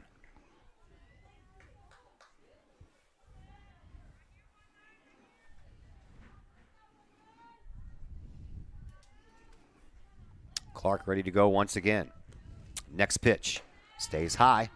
3-1. Nowhere to put her. Bases are already loaded full of Bulldogs, so got a pitch to her. That pivotal point here in this game. Kahok still clinging to their lead. Get it out here. You can maybe get out of this inning, but a big hit really could turn things on for Highland. And ball 4, and we're tied. Bases loaded walk. We'll give Fuller the easiest RBI she'll have in her career. And we are tied at 3. And once again, Schultz will come in to run for Fuller. So Miles is down at third. Stubinger is at second. And Schultz is at first. And here is Maggie Groman. Groman has a strikeout and a walk in this game. That one's a strike. So we're tied 3-3, top of the 5th inning. Bases loaded. Still no one out here for Highland. Next pitch from Clark is on the way. That one's in the dirt. 1-1 the count.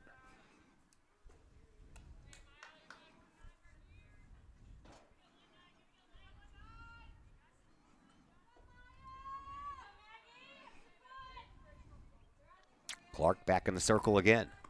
Pitches. That's a shot down the third baseline, but foul. It was right in between the runner and the coach of Highland at third base. That one whizzed by him. Tell your runner there, even though the ball's out there, let it hit you in foul territory. She sort of about took a step into fair territory to get out of the way of the ball. 1 ball, 2 strikes to count to Maggie Groman, the first baseman for Highland.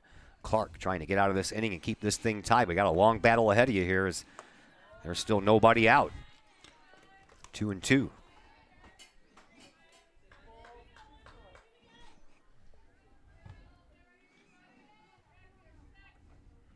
Clark pitches. Chance for Anderton. Backhand. Throw home. And a force out at home. You're out. And the bases remain loaded, but there is one out. Oh, fantastic play. Great snag by Anderton. The throw. Young got into a great position to receive it. Thought maybe they should get the lead runner on the bases at third to get the shore out.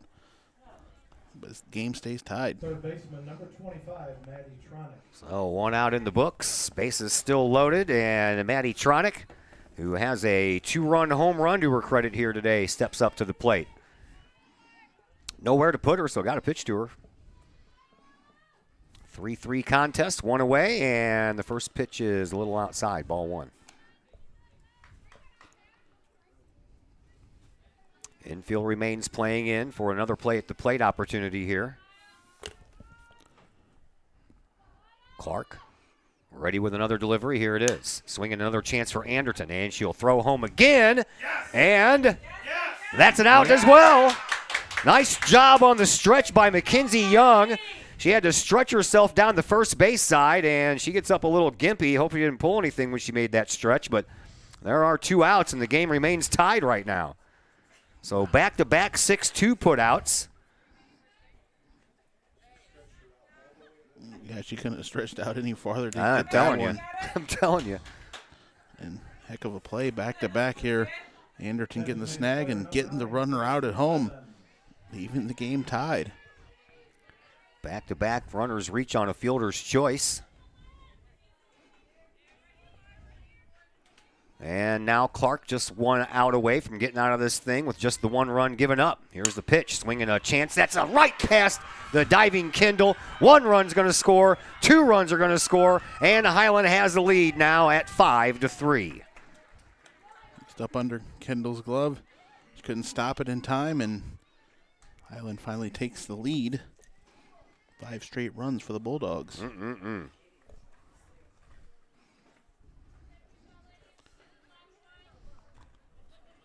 So, 2 RBI single by Gracie Levon, and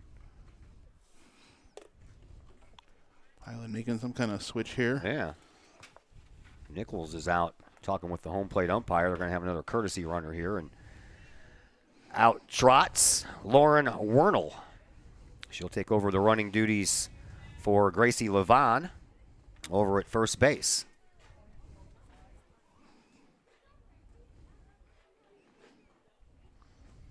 And to the plate, Sophie Parkinson. Parkinson has grounded out and singled in this game. But it's a different ball game now. The Bulldogs have the lead at 5-3. And Collinsville, after putting 3 across in the first, has really struggled on offense here. There's a little blooper that's going to spin.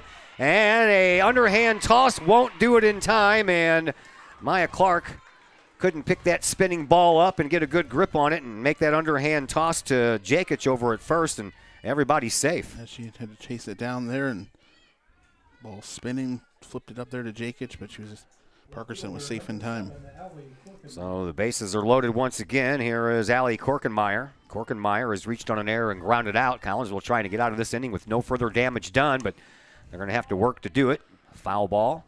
Stays at home plate off the bat of Korkenmeyer. JV game already over. Say everybody's walking away. Did a pretty Yep, quick one over could there. be. See if we can't get that final score.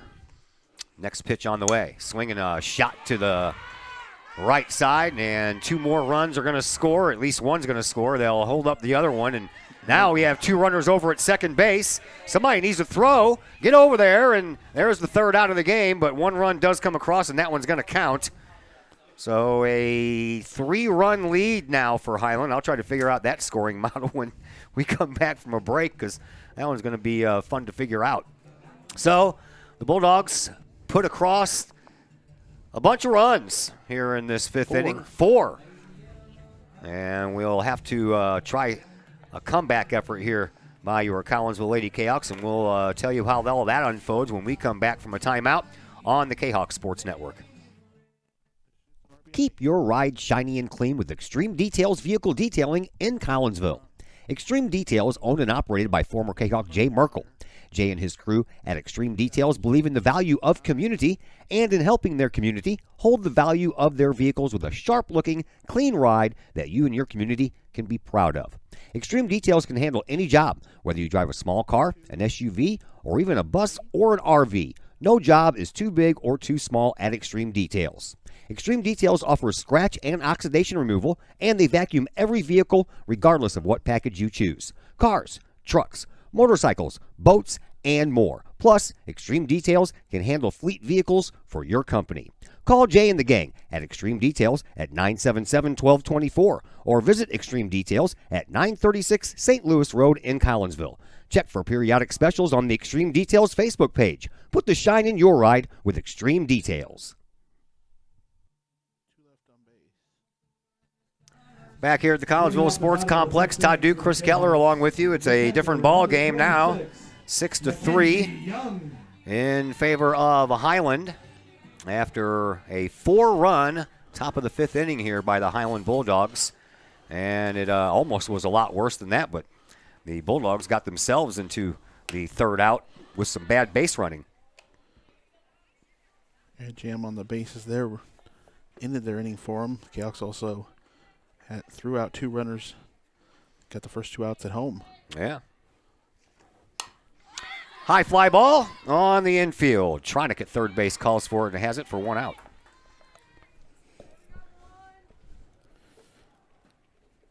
What did I forgot to write down what Anderton did to end the 4th inning. What do you got?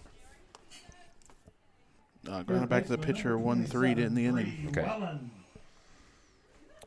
Young pops up for the first out. Here is Brianna Wellen, swing and a miss on her first offering here in this bottom of the 5th inning. Brianna had a 2 RBI single in the first inning to give Collinsville a 3-0 lead, and then lined out to the center fielder Strubinger in her last at bat. Donahoe pitches outside, ball 1, 1-1.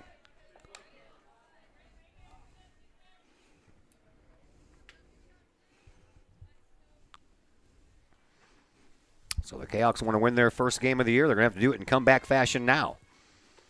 Swinging a grounder to the third baseman. Once again, Tronic in front of it, knocks it down, throws over in time for out number 2. Job to stay with it there, made the throw.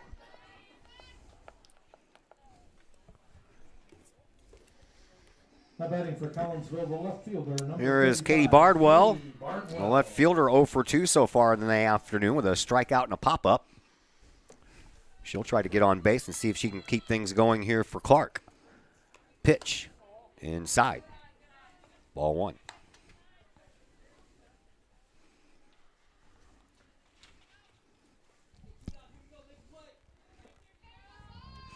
Donahoe ready to go once again. Here's the pitch. Strike called.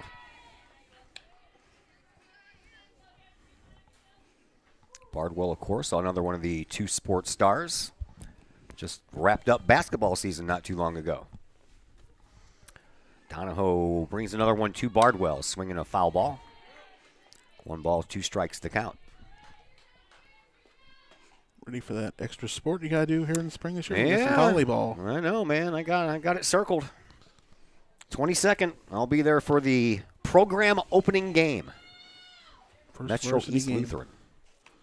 Swing and a miss, and Bardwell goes down on strikes, and that's a 1-2-3 inning for Donahoe and the Highland Lady Bulldogs, as the Bulldogs lead by a score of 6-3, and the Lady Bulldogs coming up to bat in the top half of the 6th, and we will tell you all about that top half of the 6th in just a moment here on the Kahok Sports Network. Hi, Purple and White fans. This is Dan Mode, class of 1989. I'm with New American Funding. Myself and New American Funding are proud sponsors of Kahok Athletics. As we have great coaches at CHS on all the courts, fields, and tracks, we like to coach you through the home buying process and refinance process. If there's ever anything we can do, I can be reached at 618-973-5343 or www.danmodeloans.com. Let's support our student athletes at CHS. They deserve the best. Thank you for your time, and go Kahawks.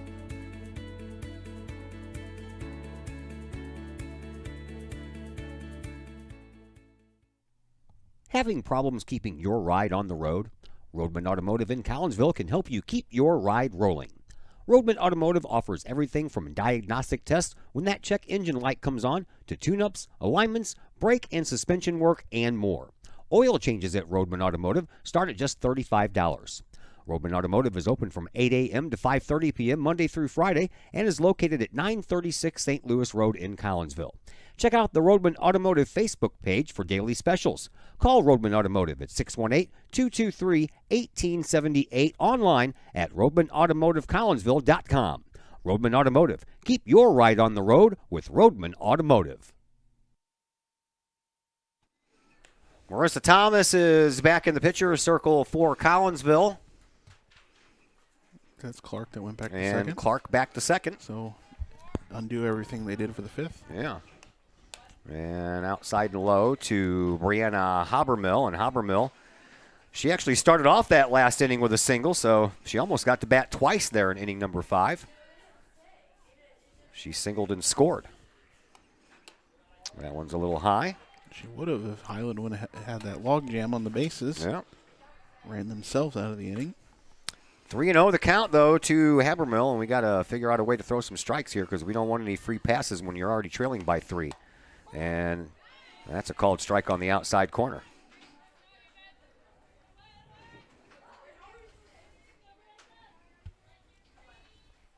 Six to 3 in favor of Highland, top of the 6th inning. Swinging a high fly ball. This one is going to head out of play, and almost a nice catch there by one of the Highland fans. Just bounced right out of his hands. JV players taking up some spots over there for Highland. The JV game is already over. Yeah, I'm still kind of waiting on a score from that one. We'll find out here eventually, I'm sure. And the next pitch on the way, and another swinging and a foul ball out of play. I'm guessing this is going to be your last half inning, huh? Yeah, it's about time for me to go. Yeah. Go announce the PA for the soccer game here tonight.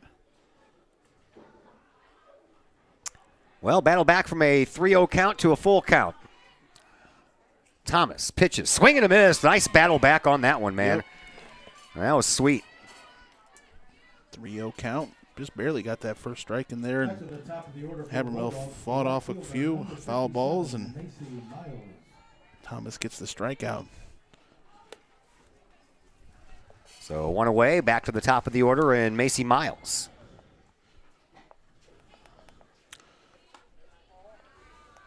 Outside and a little low on that one to Miles. Miles has singled and reached on an error and popped up in this game. Thomas, ready. That one bounces in front of the plate, 2-0.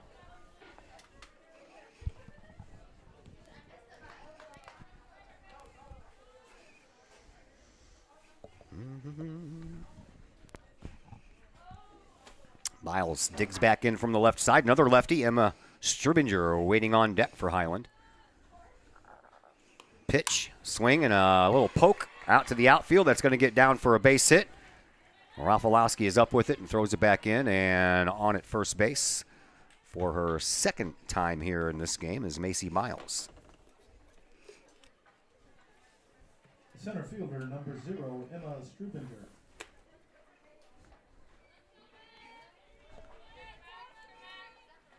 Seventh base hit on the afternoon here for Highland. Here is Strubinger. Foul ball. Strubinger, 1 for 3 on the afternoon, twice. She has hit pop flies out to Katie Bardwell in left field, so the last time she said, nope, I'm not going to go that way anymore, and got herself a little single base hit. Runner on first. And the pitch outside. Ball 1, 1 out, 1 ball, 1 strike to count.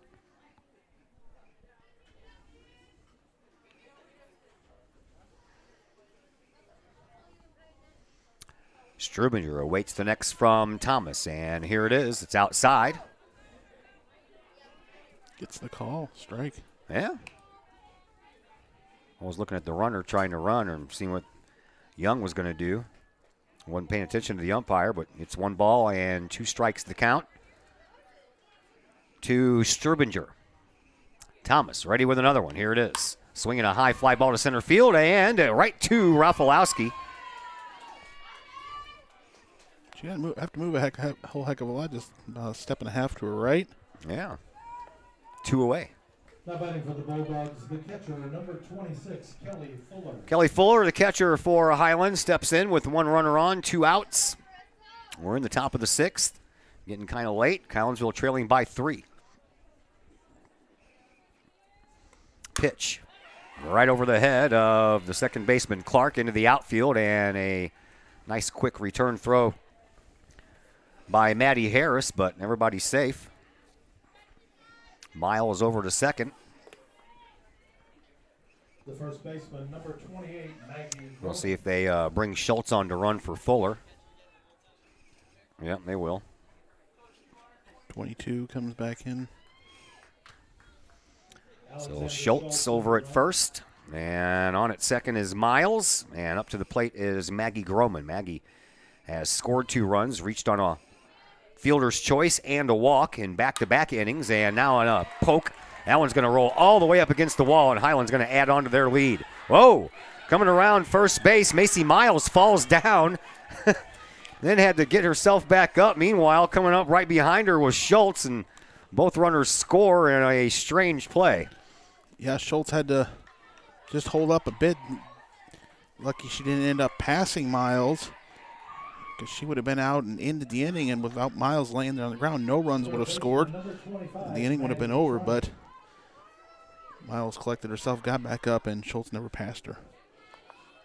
So Schultz on, oh, crap, there's a high fly ball. That one's going to be out of here, folks.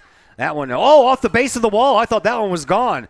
I heard it hit the bat, and that thing stayed up in the air forever. And it turns out not to be a home run by Maddie Tronick. Instead, it's a double off the base of the wall. And another run scores. I thought that was long gone, too. Man, I'm telling you what. I thought it was going to be a great home run call. Oh, crap. Yeah, I know. That one caught me off guard there. So Tronick extends the lead here for Highland.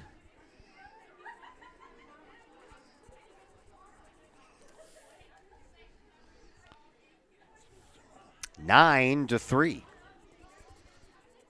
Another discussion in the pitcher circle going on as tough inning for Thomas, having to come back out there and. Yep. Gracie Levon is ready to dig into the batter's box. Another pinch runner. That's Abigail Schultz. Another Schultz is a courtesy runner.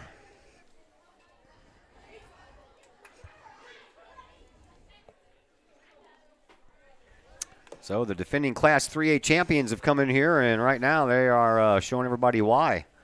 They were the champions of 3A softball last year, as they didn't let a 3-0 deficit bother them at all, and they pecked away, and 4 runs in the 5th, and so far 3 runs here in the 6th. Number 9 coming up. That's Gracie Levon. Oh, that's right. They did. Somebody ran for her last inning. Yeah, Wernell did. So they got to officially re-enter her here. She was the scheduled batter anyway. So 2 outs and a runner at second, and a 6-run lead now for Highland. Thomas's pitch in there for a strike.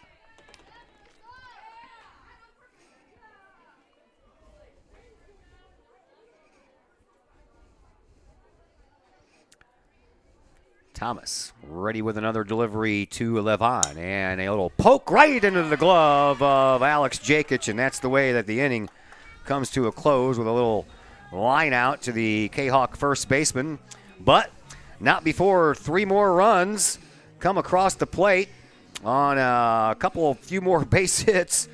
No errors committed in that inning, and 1 runner left on base. We will head now to the bottom half of the 6th inning, and the Kahawks have a lot of work to do. Collinsville trails by 6 runs, and we're back in just a moment here on the Kahawk Sports Network. Got vinyl? Rich's Record Emporium on Main Street in Collinsville can take care of all of your vinyl needs and more. You can peruse through thousands of records, from country to hard-to-find jazz. And classic rock, it's always in stock at Rich's Record Emporium.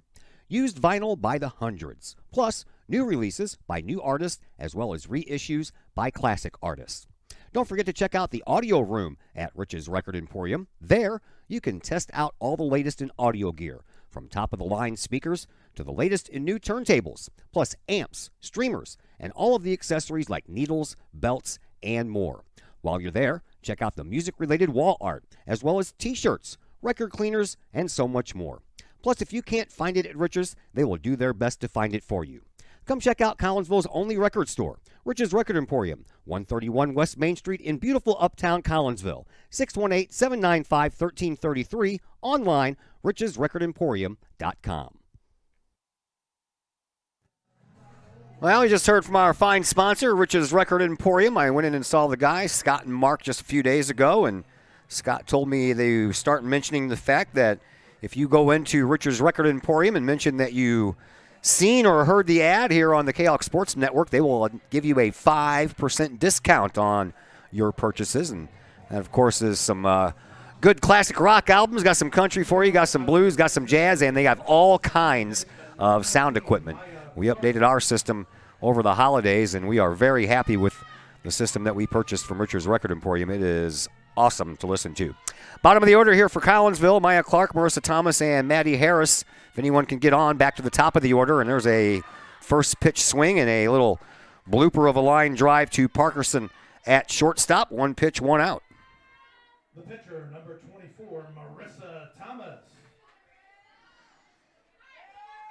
There's Marissa Thomas now.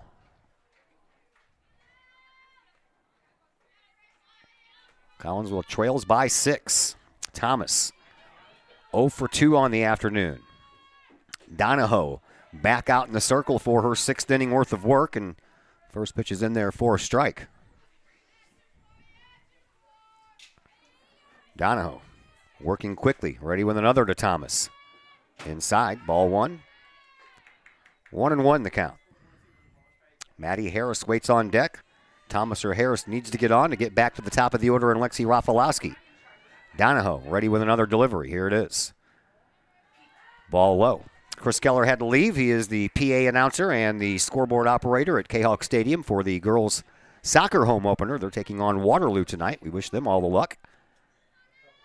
We'll have girls' soccer for you tomorrow at Granite City. Pitch. Strike on the outside corner. 2-2. Caps are down to their final 2 at bats here, and they trail by 6. Need a lot of runners here to have a chance.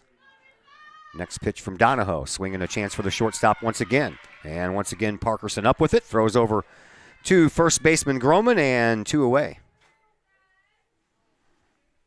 Now batting for the Kahawks, the right fielder, number 9, Maddie Harris. So Maddie Harris trying to get on base to keep things going here for Collinsville. Maddie hit by a pitcher last time up and then was caught stealing. After she stole second, she got caught stealing third. And her first at bat was a strikeout way back in the 2nd inning, so officially 0 for 1.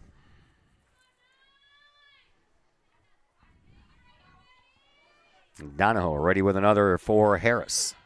Pitch. Strike called. 1 ball, 1 strike, 2 outs. Bottom of the 6th, 9-3 in favor of Highland. Donahoe ready. Pitch. That one's a little low.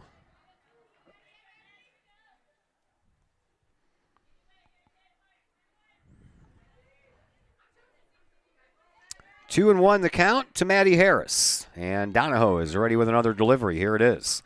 Swinging another chance for Parkinson right into her glove. And Parkinson, she accounts for all 3 outs. A little soft line drive right into her glove. A couple of those in this inning, plus a ground out. And Collinsville goes down quietly here in the bottom of the 6th inning. So we now move to the top of the 7th inning, and Highland continues to lead by a score of 9-3. Do you have a big land improvement project that requires some outside help? Call Petroff Trucking Company. The Petroff Companies have been shaping the metro area since 1975. Family owned and operated, Petroff Trucking Company can do the job and do it right. Hauling, excavating, and grading, they do that and more. Petroff Companies also has roll-off dumpster rentals. They also specialize in dirt and rock sales. Petroff Trucking Company can help you develop your land for your needs. Petroff Trucking Company. Check out their website, petrofftrucking.com, or give them a call, 618-797-6100. Petroff Trucking Company, shaping the metro area since 1975. Plumbing or electrical problems? Is your AC or heater on the fritz? There are dozens of companies out there, but do you really know who you're letting in your home? Trust Tiger. Our technicians are clean-cut, drug-free, and background checked. What other company can make this bold statement? Our 24-hour emergency service will ensure your plumbing, heating, AC, and electric are up and running no matter what time of day it is. Schedule your appointment today. Tiger Plumbing, Heating, Air Conditioning, and Electrical Services. We earn our stripes every day. Top of the 7th inning has rolled our way. So have the clouds. They've gotten real thick. We're going to see if we can lighten this up just a little bit before we call it a night here. We'll see what we can do. A little bit.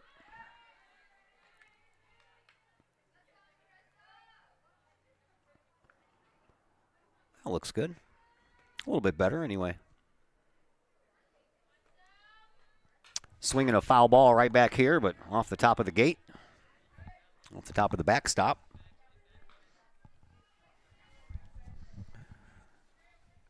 As we have Sophie Parkinson, who made all 3 outs in that last half inning. Of course, after you do that, you have to lead off, right? High and outside.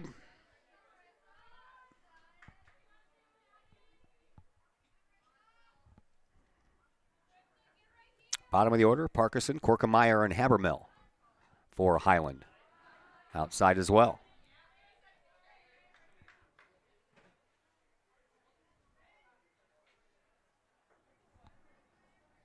Parkinson, a couple of singles today and a ground out. Thomas ready to pitch. Here it is. Outside.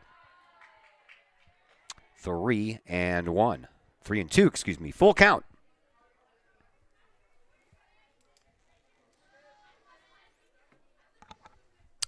And Thomas is ready with the payoff pitch. Here it is. Swinging a foul ball out of play. That one goes back into the batting cage area.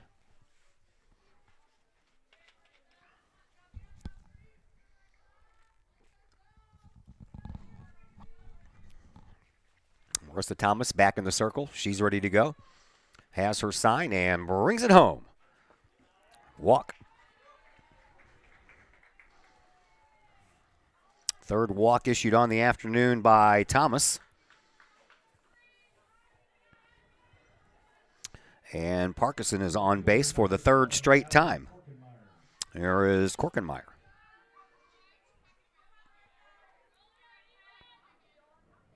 Korkenmeyer has a couple of base running appearances to her credit here tonight as well. She reached on an error back in the 2nd. Stole 2nd and then was stranded. And she also reached in that 4-run 5th inning when she was thrown out because of some base running errors by Highland. When 2 runners got caught on second base at the same time, Korkenmeyer tried to run back to first, but that ball came in from the outfield. Harris all the way home to Young, and then Young threw to first base to get the out. And that's off of the glove of Young, so down to second base is going to go Parkinson. First passed ball in this game.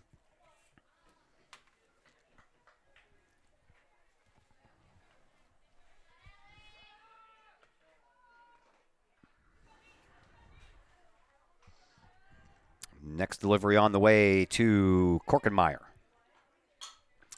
Foul ball out of play. 1 ball, 2 strikes to count.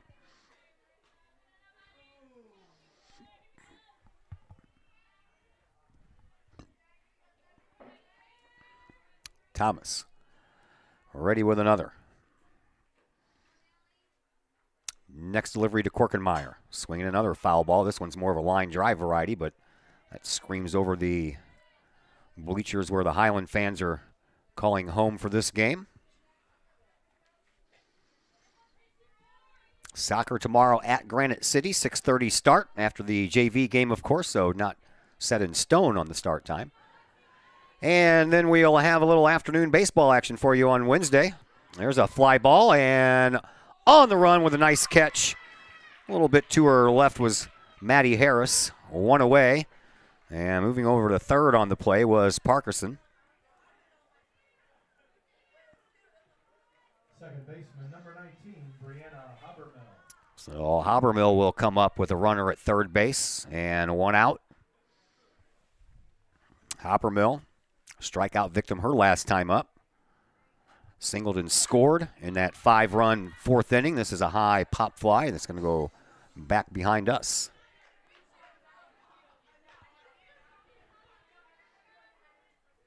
Habermill, her first at bat way back in the 2nd inning was a fly ball out to Rafalowski out in center field.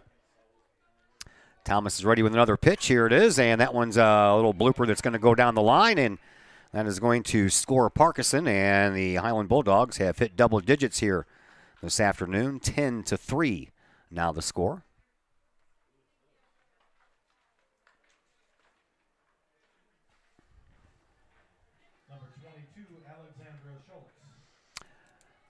And Alexandra Schultz will get a chance to bat in this game. She'll take over for Miles and looks at one high and outside.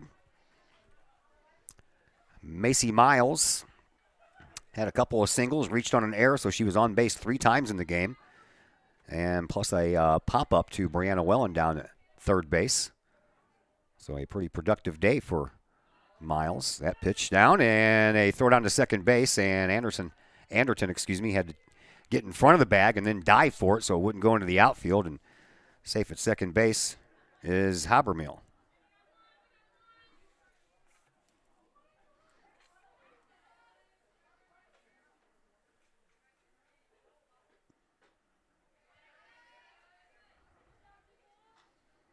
That, I believe, is just the second stolen base on the afternoon for Highland. 2-1 the count now to Schultz. Pitch from Thomas on the way, almost hit her. Goes back to the screen, and that is going to allow Habermehl to reach third.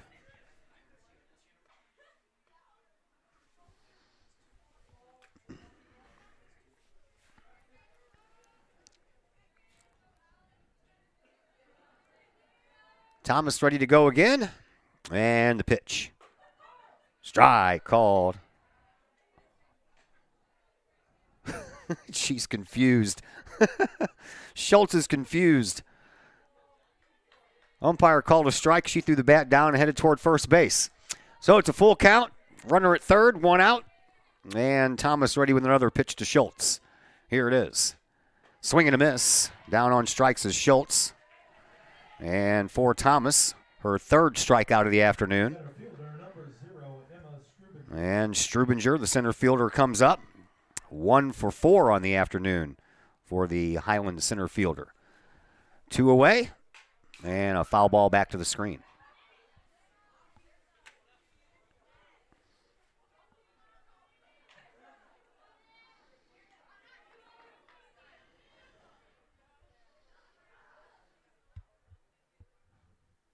Two flyouts and a line out for Strubinger's day, plus she had a single back in that 4-run 5th inning, and she swings right over the top of that one and finds herself in an 0-2 hole.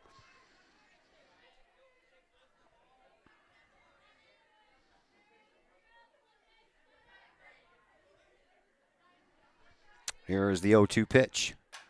Little blooping fly ball on the run. Bardwell, she's not going to get there. It'll bounce in front of her, and another run comes home for Highland. And the Bulldogs now lead 11-3.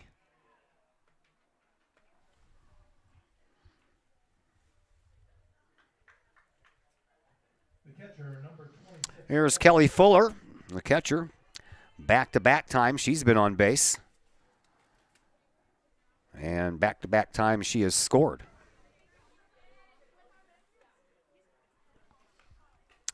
A little high and outside on the first pitch.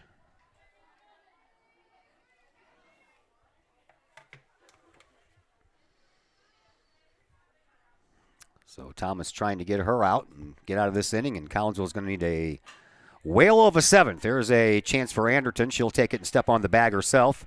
And out at second on a 6 unassisted putout. For out number 3 is Strubinger, and that will send us to the bottom of the 7th inning. And Collinsville trails by a lot. They're going to need anything small of a miracle, short of a miracle here to come back and try to pick this one up. We will tell you all about the bottom of the 7th inning in just a moment on the Kahok Sports Network. Looking for a little bite to eat in a nice, friendly establishment before heading out to a game? Look no further than LC's Pub in Caseyville. Just blocks from Collinsville High School, LC's Pub is the pub of choice for Kahok fans, before, after, or even during Kahok games. LC's Pub features a wide variety of traditional bar food like burgers and fries, chicken wings and chicken strips, appetizers like pepper jack mac and cheese bites, fried pickles, and green beans. Plus, they have salads, fish, shrimp, and more.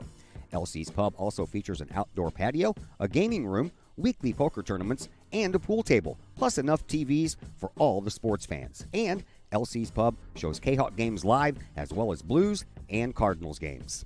LC's Pub, 605 North Main Street in Caseyville, right across the intersection from All Pro Tees. Call for carryout orders at 618-855-9007 and on Facebook at LC's Pub. LC's Pub, Kahok fans' pub of choice.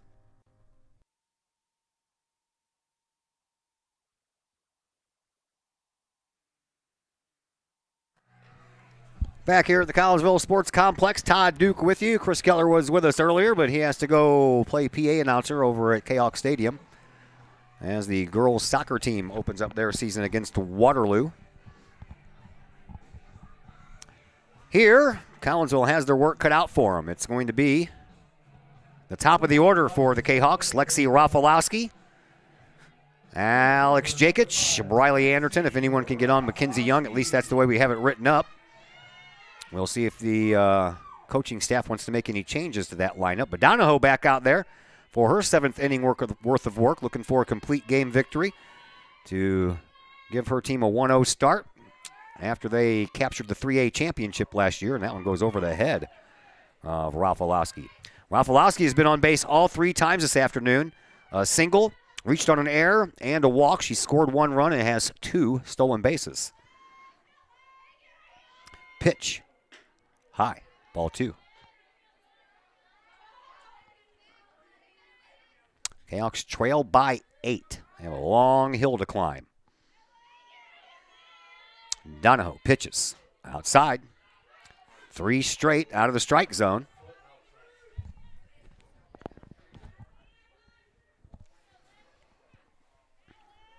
Next one from Donahoe to Rafalowski. It's on the way. Swinging a foul ball right past the on-deck batter.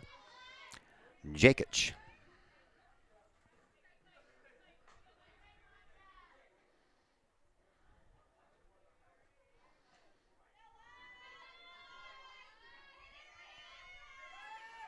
Next delivery from Donahoe to Rafalowski. Outside, and well, I called it a strike. Okay. Full count.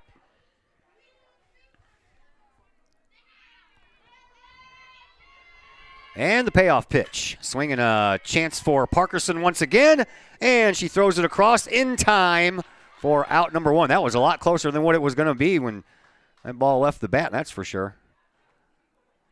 1 away. First baseman, number 79, Alex Jakic. That is 4 straight putouts by Parkerson at shortstop.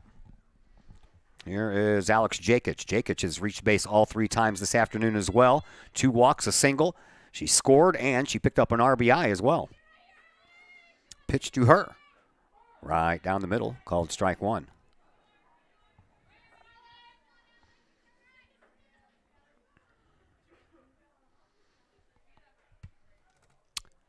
Jakic awaits the next. Here it is. It's outside.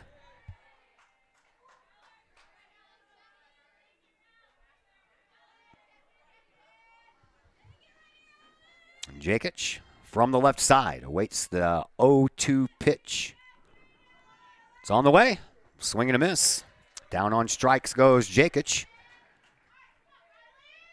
And the Kahawks are down to their final out. 4th strikeout on the afternoon for Donahoe. Batting for the Kahawks, the shortstop, number 8, Briley Anderton.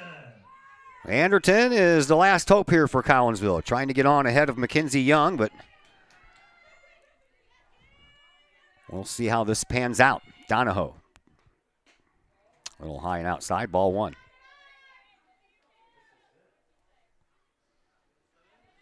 Kahawks scored 3 runs in the first inning, and since then their offense has been really quiet. Pitch from Donahoe on the way. Swinging another chance for Parkinson. She dives and couldn't get to that one, though. Goes all the way to the outfield for Korkenmeyer, and she'll come up and get it back onto the infield before Anderton has a chance to make it down to second base. So Collinsville picks up another hit. They have another base runner. The catcher, number 26. And that'll bring up Mackenzie Young.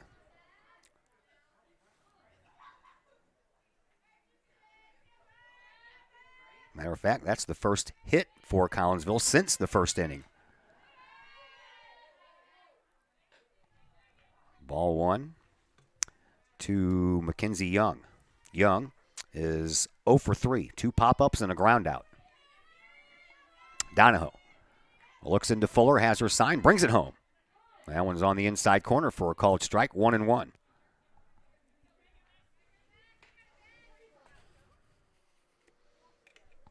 Next delivery, swinging a foul ball down the third baseline. 1 ball, 2 strikes the count to Mackenzie Young. Highland 1 pitch away from getting out of here with an 11-3 win. Collinsville trying to keep things going. Donahoe's ready. So is Young. Here's the pitch. That one bounces in there, and that was about 5 feet in front of home plate when it finally crossed the plate after that bounce. 2-2. 2 outs. Runner at first. That's Anderton. Strike 3 called, and that's going to do it. Kahawks drop their season opener tonight by a score of 11-3. 5th strikeout in the game. That was the first strikeout looking, though. Everybody else was at least swinging when they got up to the plate. In Collinsville, home of the Kahok Chicken Sandwich. Cafe Agape celebrating 10 years in business now, offering catering and some of the best home-cooked food in the area. Give Cafe Agape a call at 345-CAFE. That's 345-2233. Kahawks lose this one this afternoon by a score of 11-3. We will take a timeout. We'll add up all of our numbers and come back and bring all those to you, and then we'll maybe have somebody to talk to. We don't know yet. We'll find out all together in just a moment here on the Kahawk Sports Network. Cafe Agape serves up some of the best sandwiches, burgers, pork steaks, meatloaf, fish, and more in Collinsville. And yes, they still cater. Wedding receptions, luncheons, business meetings, and much more. And Cafe Agape is your destination for all of your holiday and party favorites, both main courses as well as delicious sides.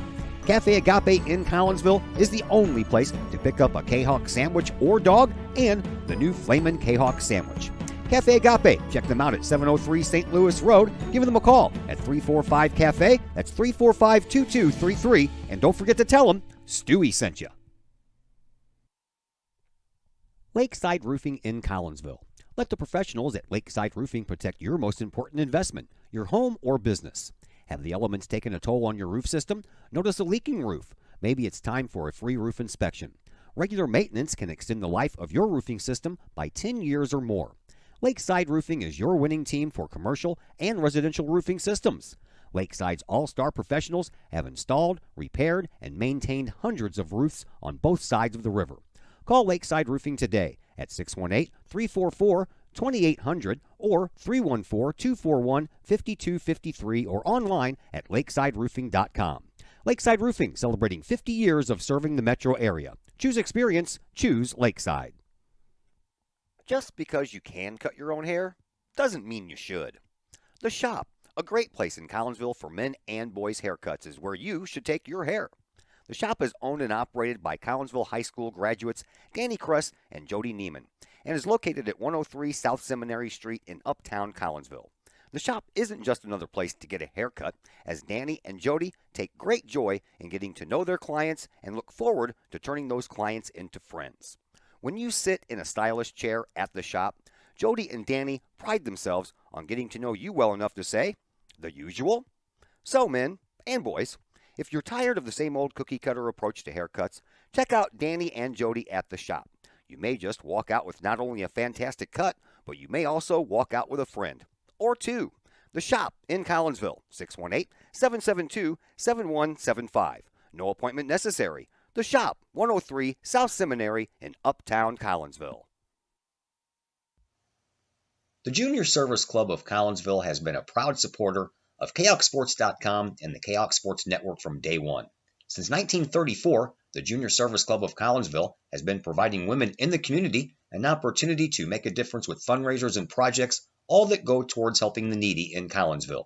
If you would like any information on any event sponsored by the Collinsville Junior Service Club, head to Facebook, type in Collinsville Junior Service Club, and then click on the Event tab. We thank the Collinsville Junior Service Club for their continued support of the Kahok Sports Network and KahokSports.com. First National Bank of Waterloo, with over 100 years serving the Metro East. Visit First National Bank of Waterloo at their Maryville and Collinsville locations for all of your banking, mortgage, and lending needs. Why?